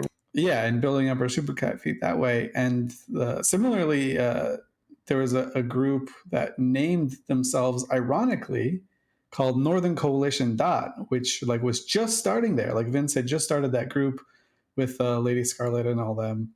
Like this was the first time that these groups had seen like huge combat in the form that you're accustomed to seeing them today. Oh yeah, the Raiden explosion. I have to say one more piece, which is very important, is that I don't know, thanks to the Northern Coalition War, there was a rise of the DRF and rise of, like you said, many other groups that would not be, I guess would not be created, or would not, I guess, would existed if that wouldn't be for that war and DRF and me, whatever. Yeah, we wouldn't have been able to come back like a couple years later and curb stomp MacTep into the fucking dirt if it hadn't have been for that fight right there where we got all the super caps that we used to pump. It was great. Yes, and that's like plus we also changed the Eve into some unique doctrine of some fittings, some ships, and some I guess I would say right now that we have reshaped Eve at some level, okay, when this whole thing started, because we're the first one who was using what that battleship, I forgot, it's a Bidon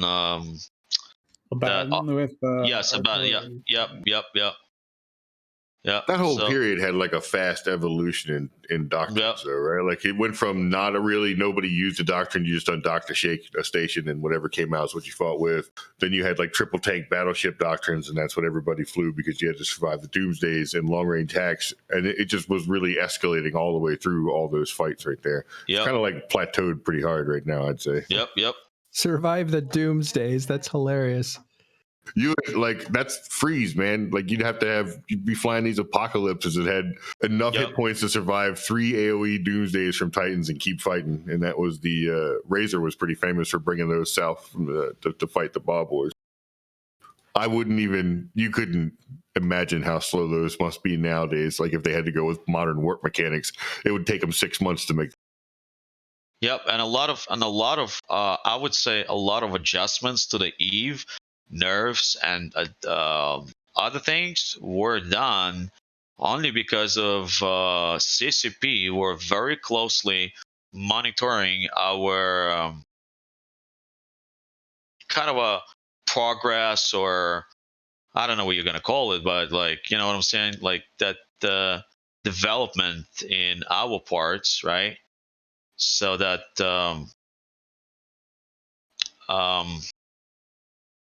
we were not that we were exploiting anything, but we were developing something that a lot of people never done in their history either. So we were kind of like I guess a first time users, if it makes sense what I'm saying. So pioneers. And then there was a lot of also tactics and things that we developed and used, and you know. But one thing that was curious to me, you get into a fight with Northern Coalition, the old Northern Coalition. You go up there and you actually win. They fall apart. And we thought, well, they're going to run right through Goon Swarm, who's living in Deckline. And the war stopped mysteriously. Okay. What happened there? Well, obviously, there is a reason to it, guys. I mean, nothing in these games happens for nothing. So Russians have always had a good relationship with the bees.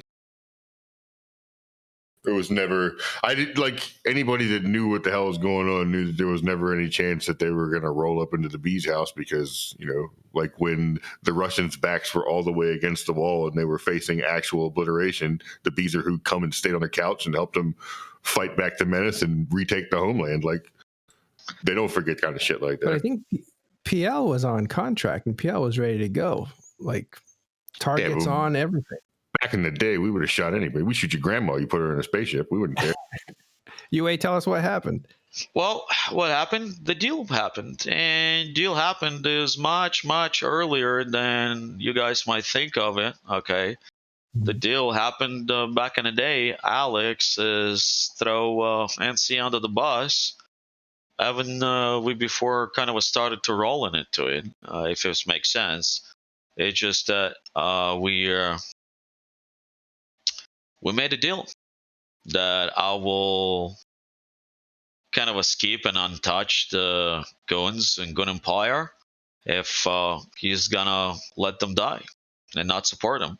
Obviously, you know, it had to be look nice, you know, meaning like not suspicious at all, right? So that way, I guess you can call reputation or whatever would not be damaged, right? So it had to be played very nicely from you know, political standpoint, okay. But just put him out there in front of the bus. Well, basically, I just said, we'll fuck with y'all if you let him get crushed, and he said, okay. That's the short version of that. Well, kind of a pretty much, yes, kind of a pretty much, so that you know, that's so awesome. that there's obviously nothing is that easy as that's my sound, right? There was a lot of to it. There was a lot of deals. There's a lot of things that wasn't in place, in motion, whatever, right? But general line is NC and the Goons gave them away, all right, for the peace and the mind, and we made a deal, which later on I regret because of you know, the whole development, whatnot. But that's kind of like a different story. So strategically, you said, was it your deal? I mean, did you make this deal? Was it your strategy, or how did it develop? It's developed that Goonswarm reached out to us, and we honestly wanted to take them out. Not because of we were bloodthirsty, whatever. There's a story behind that where goons kind of were throwing us under the bus, and they just left there, whatever. So, and Russians are very. I know it sounds weird, but Russians are very sentimental when it comes to some things. I don't know if it makes sense, but as brutal as Russians might sound, right? We are very sentimental to some things. And Mactep, I had a very, very hard time selling it to the Mactep because he was not aware of a deal till the last minute, because I knew he's not going to buy it, okay? And he's not going to be happy about the deal. So I knew it's going to be a big problem. So like you guys said, everything was ready and geared up for the war. And last minute when I announced this, whatever, it's and I told him that I should say the best words, he was not fucking happy. Okay, so and it's kind of put a bit of maybe a first crack into our relationship, so that's why I don't know. Well, that's fascinating. This is like master strategy, and I haven't actually heard this before, so this is new. But you made a deal to take out Northern Coalition. Goonswarm wouldn't help them, and they would be spared in the process. But that is something that needed to be hidden from your colleague Mactep, who was Solar Fleet. Until the last second, and that bargain that you struck cracked your relationship with Solar Fleet, because what happens next in EVE Online's history is Solar Fleet and your group UAxDEATH go to war for a while. I had an entirely different approach when they approached me with that deal. They were like, leave the war and we'll give you all your stuff. And I went, okay. I told Vince and we left and we went back. Like, that was the whole B-R fight. The end of that was literally that. It was like, hey, if you leave the war, we'll let you take everything that's trapped in the station and go home. And I was just like, I think Elise was doing bar studies at the time. And I was just like, yes. Yep. So we packed up all our shit and we left. And I was on the way out. Was like, Vince, we're leaving. Turn the lights out when you're done. And then we went north. You left him with the broom. Yeah, the broom and ProGod. I figured that was fair. Felt fair at the time. Oh, that was BTEC-R. That was later. Yeah. Yeah. But I mean, we were pretty much offered a very similar deal in that situation. We had we had been locked out of a station due to user error. We'll stay with that. And so we didn't have anything. Everything we owned was in there or dead on the field from the huge fight or trapped in a pos that's bubbled to death. And our only allies were Vince and another group that brought 5 Titans to a fight where we lost 60. So, our options were pretty limited. I'm talking about Nelly, in case you were wondering. I'll point it out directly. But anyway, so yeah, when given the choice of save myself, save my ship, and don't give a damn about what happens to everybody else's boat in the fleet, that's what we did. And that's the same decision that Goons made. Easy peasy. Yeah, what if it's... Sorry, Grath. Go ahead. No, go ahead. I just wanted to point it out quickly that EVE always been about who you are friends with, who you're loyal with, and EVE politics. And, a lot of people, and maybe that will sound cocky, but that's not intentions right now. Intentions just to explain my character and who I am, is that people always saying I'm a genius at the politics, because there was a lot of situations where people would think that XIX either would die or whatever. But I was able to manage to pull XIX sometimes out of the situation that many others would not. And one of the good examples of it is back in the day, there was a fight. Not that we won the other system, where we were pretty much doomed. There was huge odds against us, and CO2 was one of those odds. Okay, so I knew where we were kind of doomed, and I had to pull a magic to save us, and I did it by calling in a favor with the Gigex back in the day. He owed Gigex. me. Yep, he was a really good friend of mine, and I hope he still is. And he was I'm sorry, I apologize when I say he was, I'm sorry, but at that time, and he still is a very good guy, very good personality, and very, I would say, dear friend of mine. So that was a crazy situation where he was a part of the large force that was taking us apart in a drones, and I called in favor, and he turned his fleet 180 degree against his the group that he was part of. He was not a big fan of them, so it's not like he backstabbed people, whatever. No, it's just like, I guess, a right time, a right place, if it makes sense. And everybody was shocked where we're able to pull it off when it's just like literally a fight, a war about to start, and Gigix just,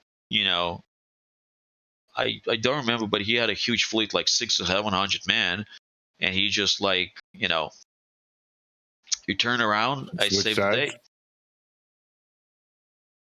Literally saved the day for me. Well, I don't think which sides as such turned around and decided to Yeah. He was not like, not as I said, participate in the fight. yeah, he was not part of like, it's not like he was part of the coalition. He was just like part of the gang wagon, that been invited and offered some peace. So it's not like he switched the sides and just like went rogue. No, he just, he switched the sides, yes, but in to the favor of me, for just because I called in the favor, which really saved the day at that time for me. But Eve is all about politics. Eve is all about the friends, and Eve is all about if you are a man of your word or not, I feel a little bad about GX, right? Because, like, to be fair, Shadu, one of the first things he yelled at me was that he was going to come to my house and fuck me with it. And I mean, nobody kicked him out of the game for that. I mean, I feel like there used to be a certain level of acceptable verbal venting that was allowed in stressful situations. And I mean, maybe chopping somebody's hands off is going too far, but maybe not. He didn't say that. He did not say that. Okay. I mean, I was literally told I was going to get fucked by a tree stump. So, I mean, I don't mind. It didn't bother me at all. But you would want Gigex back. Yeah, I would like, I think people like him. Like, everybody likes to shit on the guy that makes the fun things to do in groups. But that guy's life is very stressful, whether he be the guy that keeps everything together and pushes all the paper, or the guy that leads the fleets every night. And if the guy that has to do both of those jobs at the same time, that fucking guy is going to be like remembered in Greek poems and shit like that, because his stress level is just insane. And very few people can really do it well and not come off like an idiot. He did it well. Keeps some sort of a level of moral standard, or like moral code, or I'm pretty sure Evil Thug has screamed shit that would like change people's religion in Russian microphones. I can't even understand what he's saying, and I still felt like ashamed of whatever it was I was doing. And I mean, like, those kind of people, just, it is what it is. If words bother you that much, I don't know what to tell you. I wish they'd let him back in the game, because people have said worse, and people like him are useful. Mr. V says Gigex was good for the game because he didn't stay in line very often. Yeah, he was a wild guy. That's what's needed. So in my post the other day, I talked about if Eve's at least so null-sec warfare and big wars, and there are so many Titans and Supers.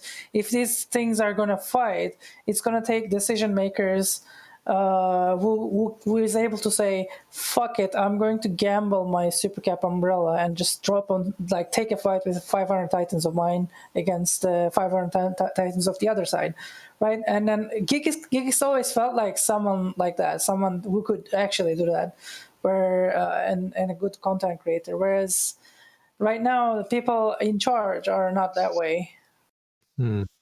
What about you, UA? Would you want to see Gigix back? Fuck yes, because he's an icon. He's an icon of this game. And he had a whole corp that quit. Like a bunch of the dudes quit because he couldn't play anymore, right? Like that's a real thing. He had an actual organization that was built around him dissolved because he wasn't there. That's like Bobby Atlas. He wasn't good at his job, but people loved it. Then he went. Yep. I was just about to say, guys, there's event makers, okay? There's not many of them, and it's really hard to be event maker. Whatever you think, it's like, oh, how easy is that to give a command and shit? Well, let me tell you something. Before giving actual command, all right, you have to make sure whoever you're going to be giving command to is the people that are receiving you. You know what I mean? Like, they will receive you, they will understand you. You know what I mean? That's that's a challenge of its own, to be honest with you. I get, like, you hear that a lot when I go, like, I don't know how people can stand to be in Grath's corp. Well, it turns out the people that were in my corp really wanted to be there. They liked hanging out with me, and that's why they were there. The people that like Gigix really liked Gigix. People that like Mittani really like Mittani. That's why they are where they are. Like, Vince calls people some raw ass shit sometimes and yells at people, and all those people stay because they love doing what Vince tells them to do. And I've been not a nice guy either, because don't get me wrong, guys, it's not like an excuse or whatever, but after being a while in that game and you running a fleet or stuff and whatnot, you kind of are losing it. Like when people just like not doing some like super simple and like obvious things, you know what I'm saying? You kind of are like losing it. You're asking yourself, like, wow, I'm putting so much time and effort to it, and the guy cannot just, like, I don't know, like fly to the gate. I'm just making this up, right? But you're just like really angry about it. So, and you're asking yourself, like, why are you putting so much effort to something that somebody's not appreciating? You know what I mean? So I have not know the like real story behind why Gigix got banned, whatnot, but I know one thing: he is the icon of the game, and he did a lot for the game. He did a lot for the people. He did a lot for like all of it together. So and like Grath and others can be my witness.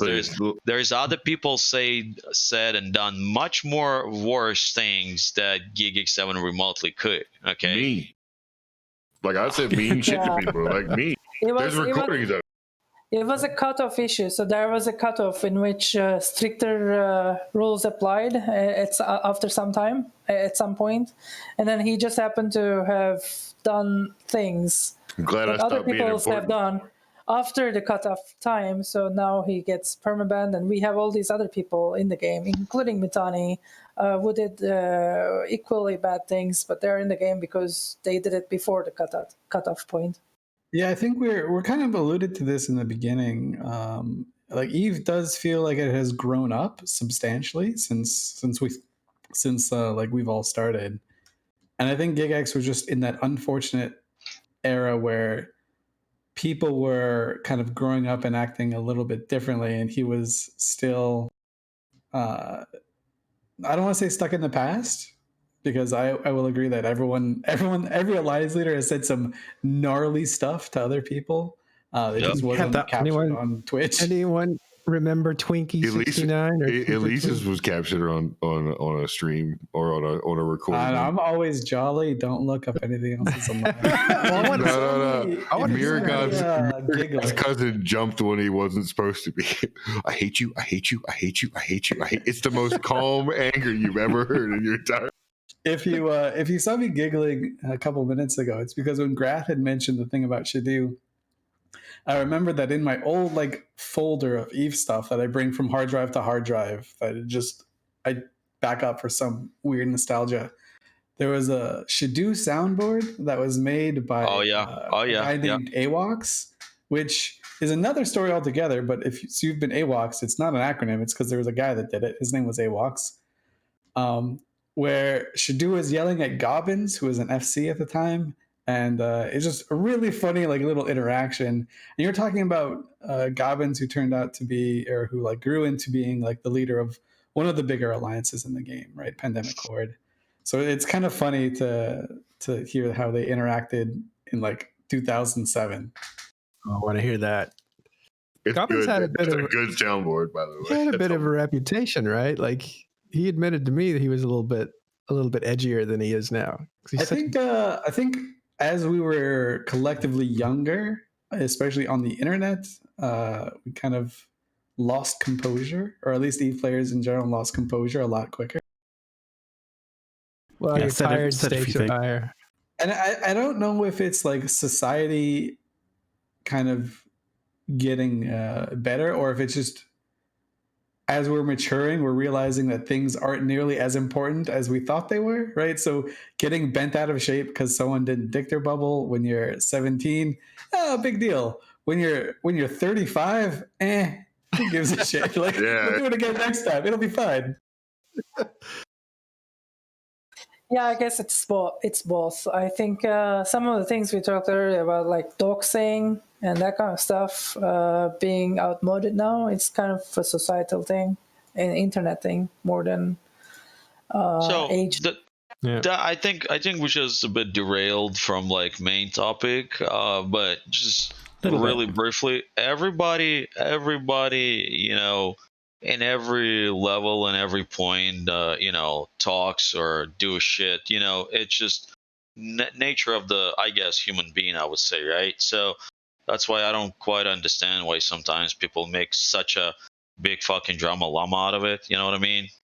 So, but that being said, I would say that, like, very briefly, that Shadow was nicknamed as a spurge factor, a spurge machine, you know, because he liked to like just like fucking you know, and people loved him for it. You used to be able to hear his whole body shake. He would get so mad, like that Carbon Fury recording. You can hear him actually trembling.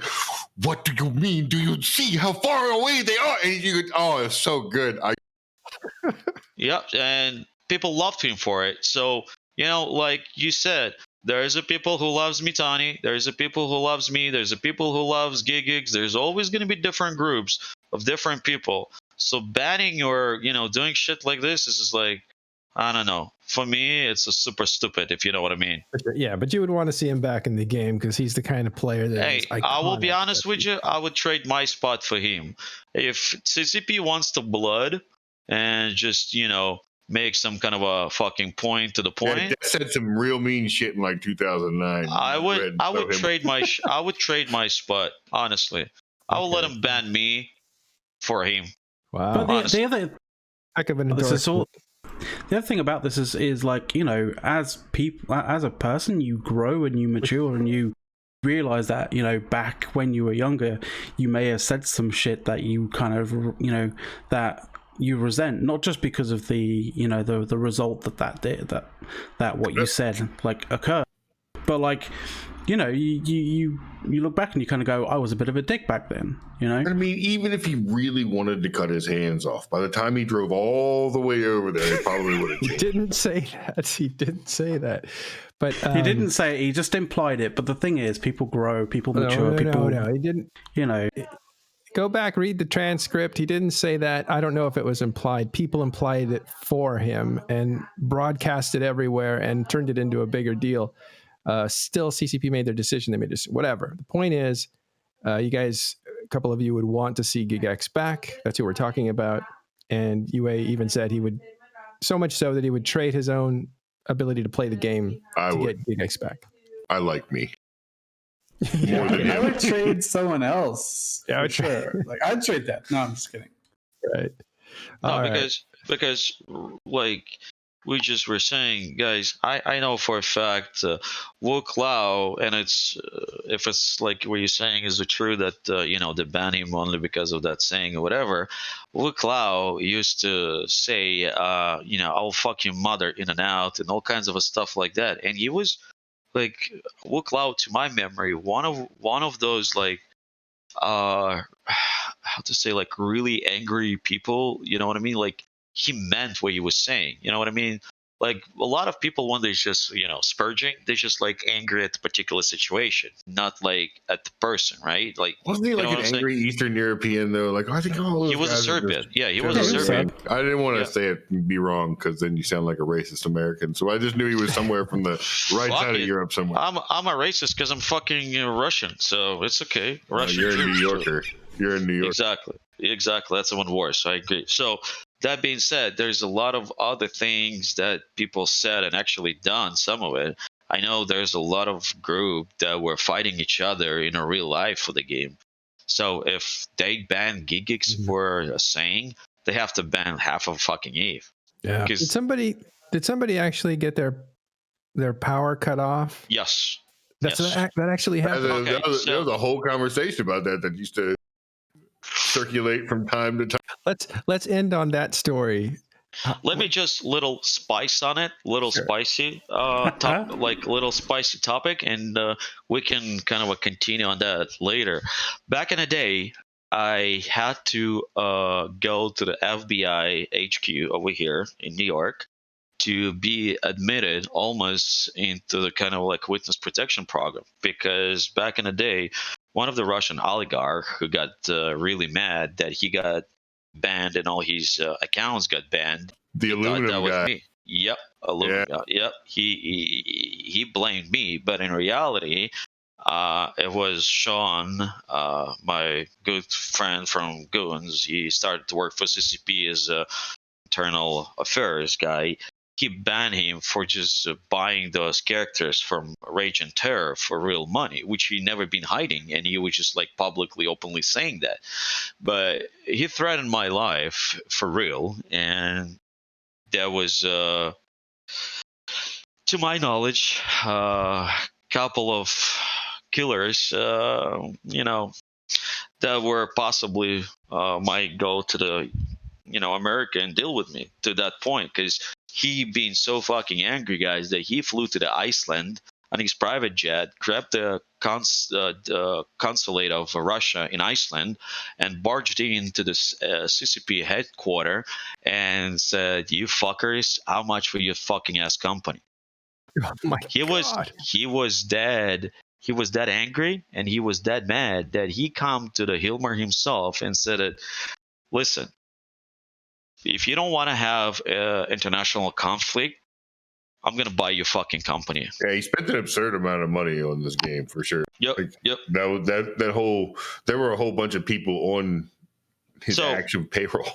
So just to get you an idea, he become involved with Rage and Terror and Tog and everybody else who sold them their accounts. Like they were smart to get rid of them because the era of Titans and Super Caps already passed at that time, and they were just like selling him a dead horse, if you know what I mean. So, but just to kind of picture this, right? He spent close to $500,000 on Titans, on hiring FCs and all kinds of like infrastructure and blah blah blah, and then all of that pretty much like 70% got banned. Okay, so just to give you an idea how much it cost to kill me is, you're talking back in the day, you're talking about between $5,000 to $10,000. Okay, we're not talking about just ticket to the plane, the gun, or whatever. So the way it works, the guy gets on a plane and he flies in the morning or lunchtime, and in the same day he gets back to the night flight and he goes back. So this is not something like, out of the movie or whatever. That is the truth. I had to go to the FBI. I showed the logs because he was pretty angry, and he did a direct threat because he thought his balls the size of the moon or whatever. So, yikes. Yep. That's insane, man. How'd you get out of that? Well, it took some time. It was not easy, and but you know, thanks for the FBI and Homeland Security. They kind of helped me. So if you're wondering if EVE is worth playing in 2020, none of this shit happens, and it's like 100% worth it. Well, you guys, you have to understand, he was fucking angry because, That's an understatement. Yeah, that's understatement. I agree. It's there's no such words that can describe this, because when you guy used to just with the click of your fingers literally get whatever you want, how you want, and whatever you want, right?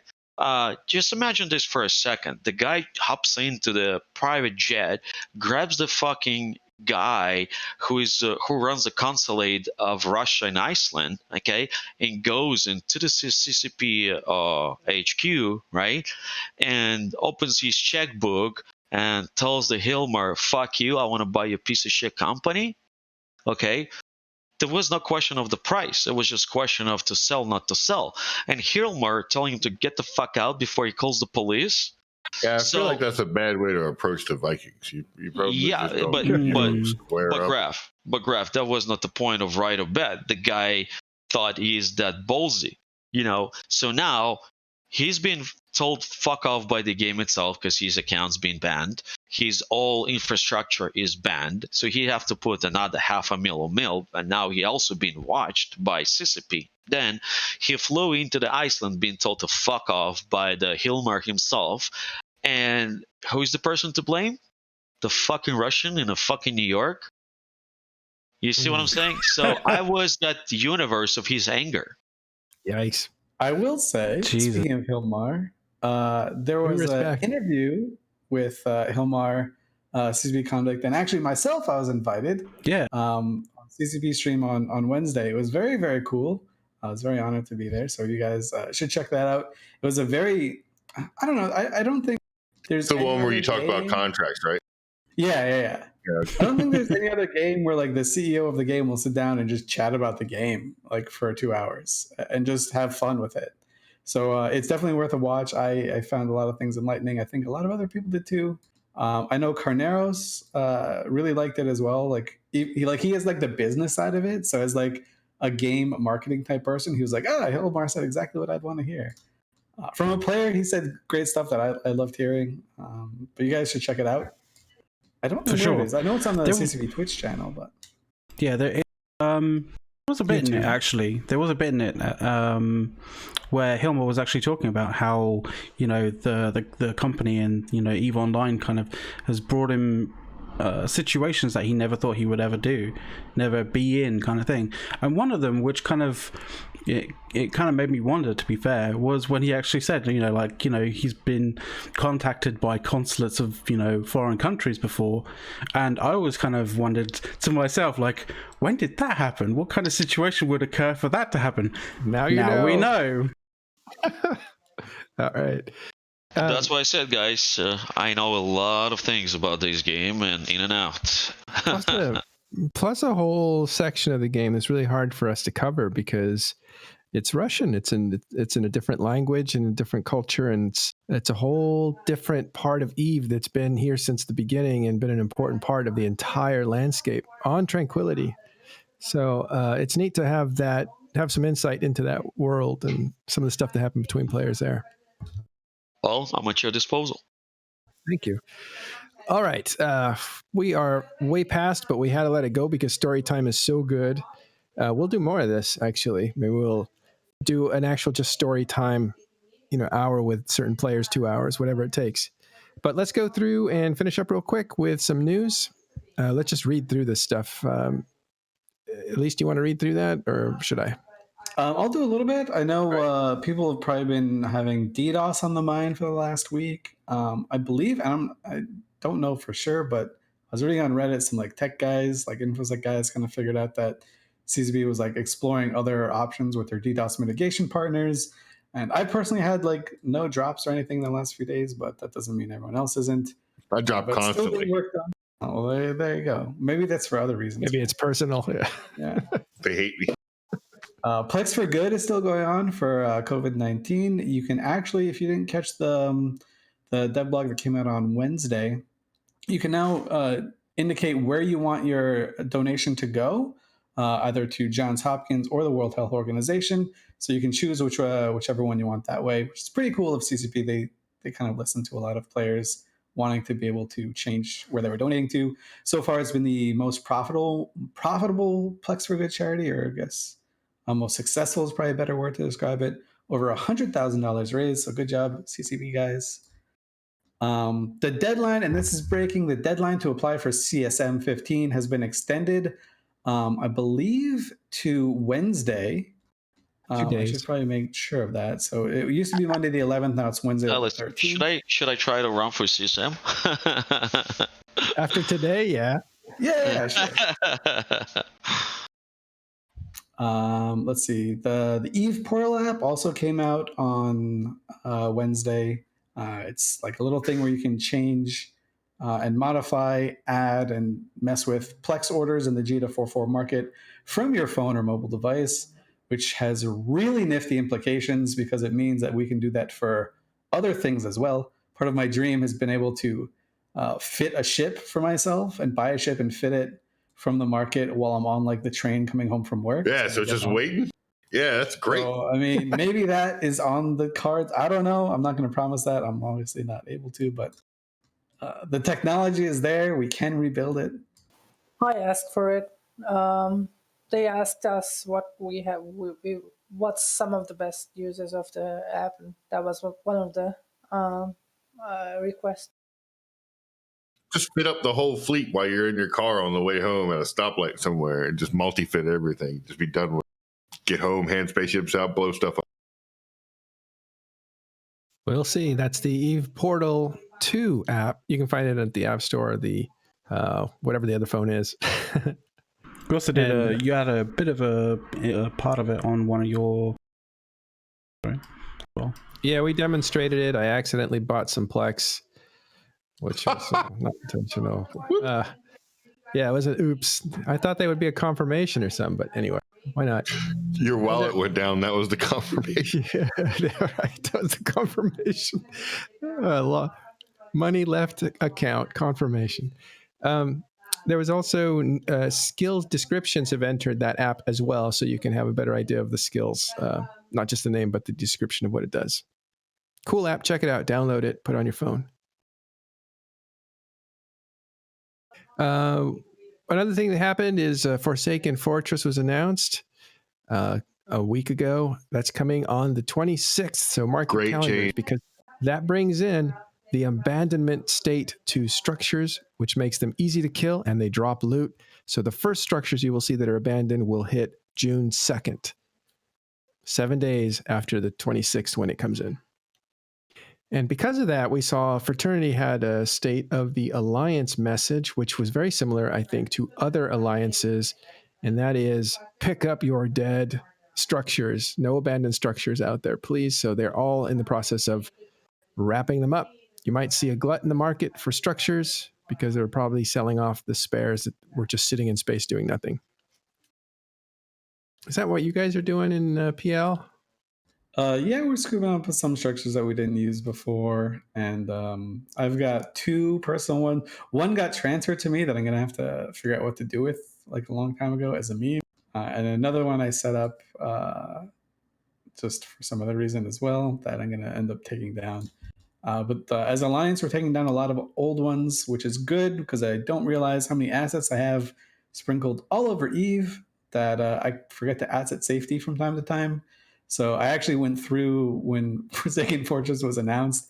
I went through and just asset safetied a ton of my stuff that I had just left in stations. I was like, I'll get there eventually. Like, that was my mindset.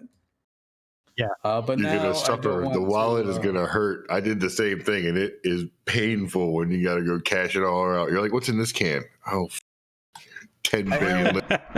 I had one can that was filled with 30 billion ISK worth of cosmetics, which I will say that I didn't pay 30 billion ISK for those cosmetics. That's just what the market values it at, because they were like some E-Vegas skins and old, like the mystery code skins.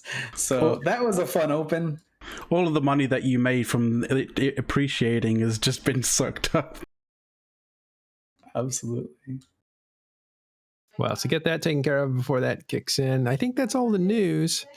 Catch a daily show every day, 1500 UTC, where we spend some time looking at the news of the day, going over the statistics of what's going on, and interviewing people that are running for CSM or people that are of interest. So check us out every morning, 1500 UTC. Right. Anything else, Elise? I know that there is a fight going on right now in Placid, or at least there was one going on a little while ago. So we'll probably have stuff on that tomorrow on Today in Eve, so you can hear about what happened. Awesome. Okay. Who the hell lives in Placid? Placid's awesome. It's one of those. What's your favorite region, Grath? Mine? Yeah. Fountain. I've always loved Fountain. Mountain. All right. And these days, if we wanted to come and kill you, where would we find you? Jita. My corp actually lives in a wormhole. I just haven't gotten in there yet because it's too much fun for me to just fit up a torp raven and spurge myself across the universe right now. I am loving that. That's amazing to me. I'm just like, jizz myself out and I'll roam home, or not when they find me and kill me. Well, we'll try to. It doesn't always go well. And JSilva, where are you at, or where are you getting started? Because you're just coming back to the game. Where are you going to be? I'm hanging out in 1DK for now, and I'll just kind of find my way around. Heart of the Imperium. Okay, so you're back to where you left off. Yeah, basically. Cool. UAxDEATH, do you have plans to enter in somewhere? Well, not right now, because guys, I'm being honest, just trying to get my bearings and what the hell is going on around. So I ain't gonna lie to you, just trying to like. Well, you played a different game anyway. You're like a meta. You're a meta player. Yep. So that's why it will take me some good amount of time for. I guess to get my hand around and start, yes, because I don't want just like blindly jumping into something, and plus I need to understand the politics and politician, flora and fauna to understand who is where and who is what, and that takes a lot of time because a lot of Eve, all these years, is been done through backdoor, aka Skype, Discord, TeamSpeak, ICQ, all kinds of emails and private chats, and that's how the game has been running. So actually hitting F1, F12 has nothing to do with that. So, and that being said, I need my time, to figure that out. All right. Well, we'll find you in the game. Maybe we'll find you running for CSM. All right. Maybe. All right, guys. Thanks very much. Story time is incredible today. If you know anything about Eve history, you've learned something today that wasn't public before. I want to thank Elise for hanging out with us. Of course, our guests, Grath, JSilva, UAxDEATH, Olmeca, and our engineer, McLeod. Thanks, you guys, for making the show possible. And thank Mr. V for showing up out there, among other people, today while we were rolling through. Thank you for having me. Thank you, guys. Enjoy our game, guys. Be right back 3 years or so. You better come back. We'll interview you when you come back, Olmeca. All right, we're going to miss you. Thanks, everybody. We will see you next time. We're going to raid now. We'll go to Hateless. See you guys.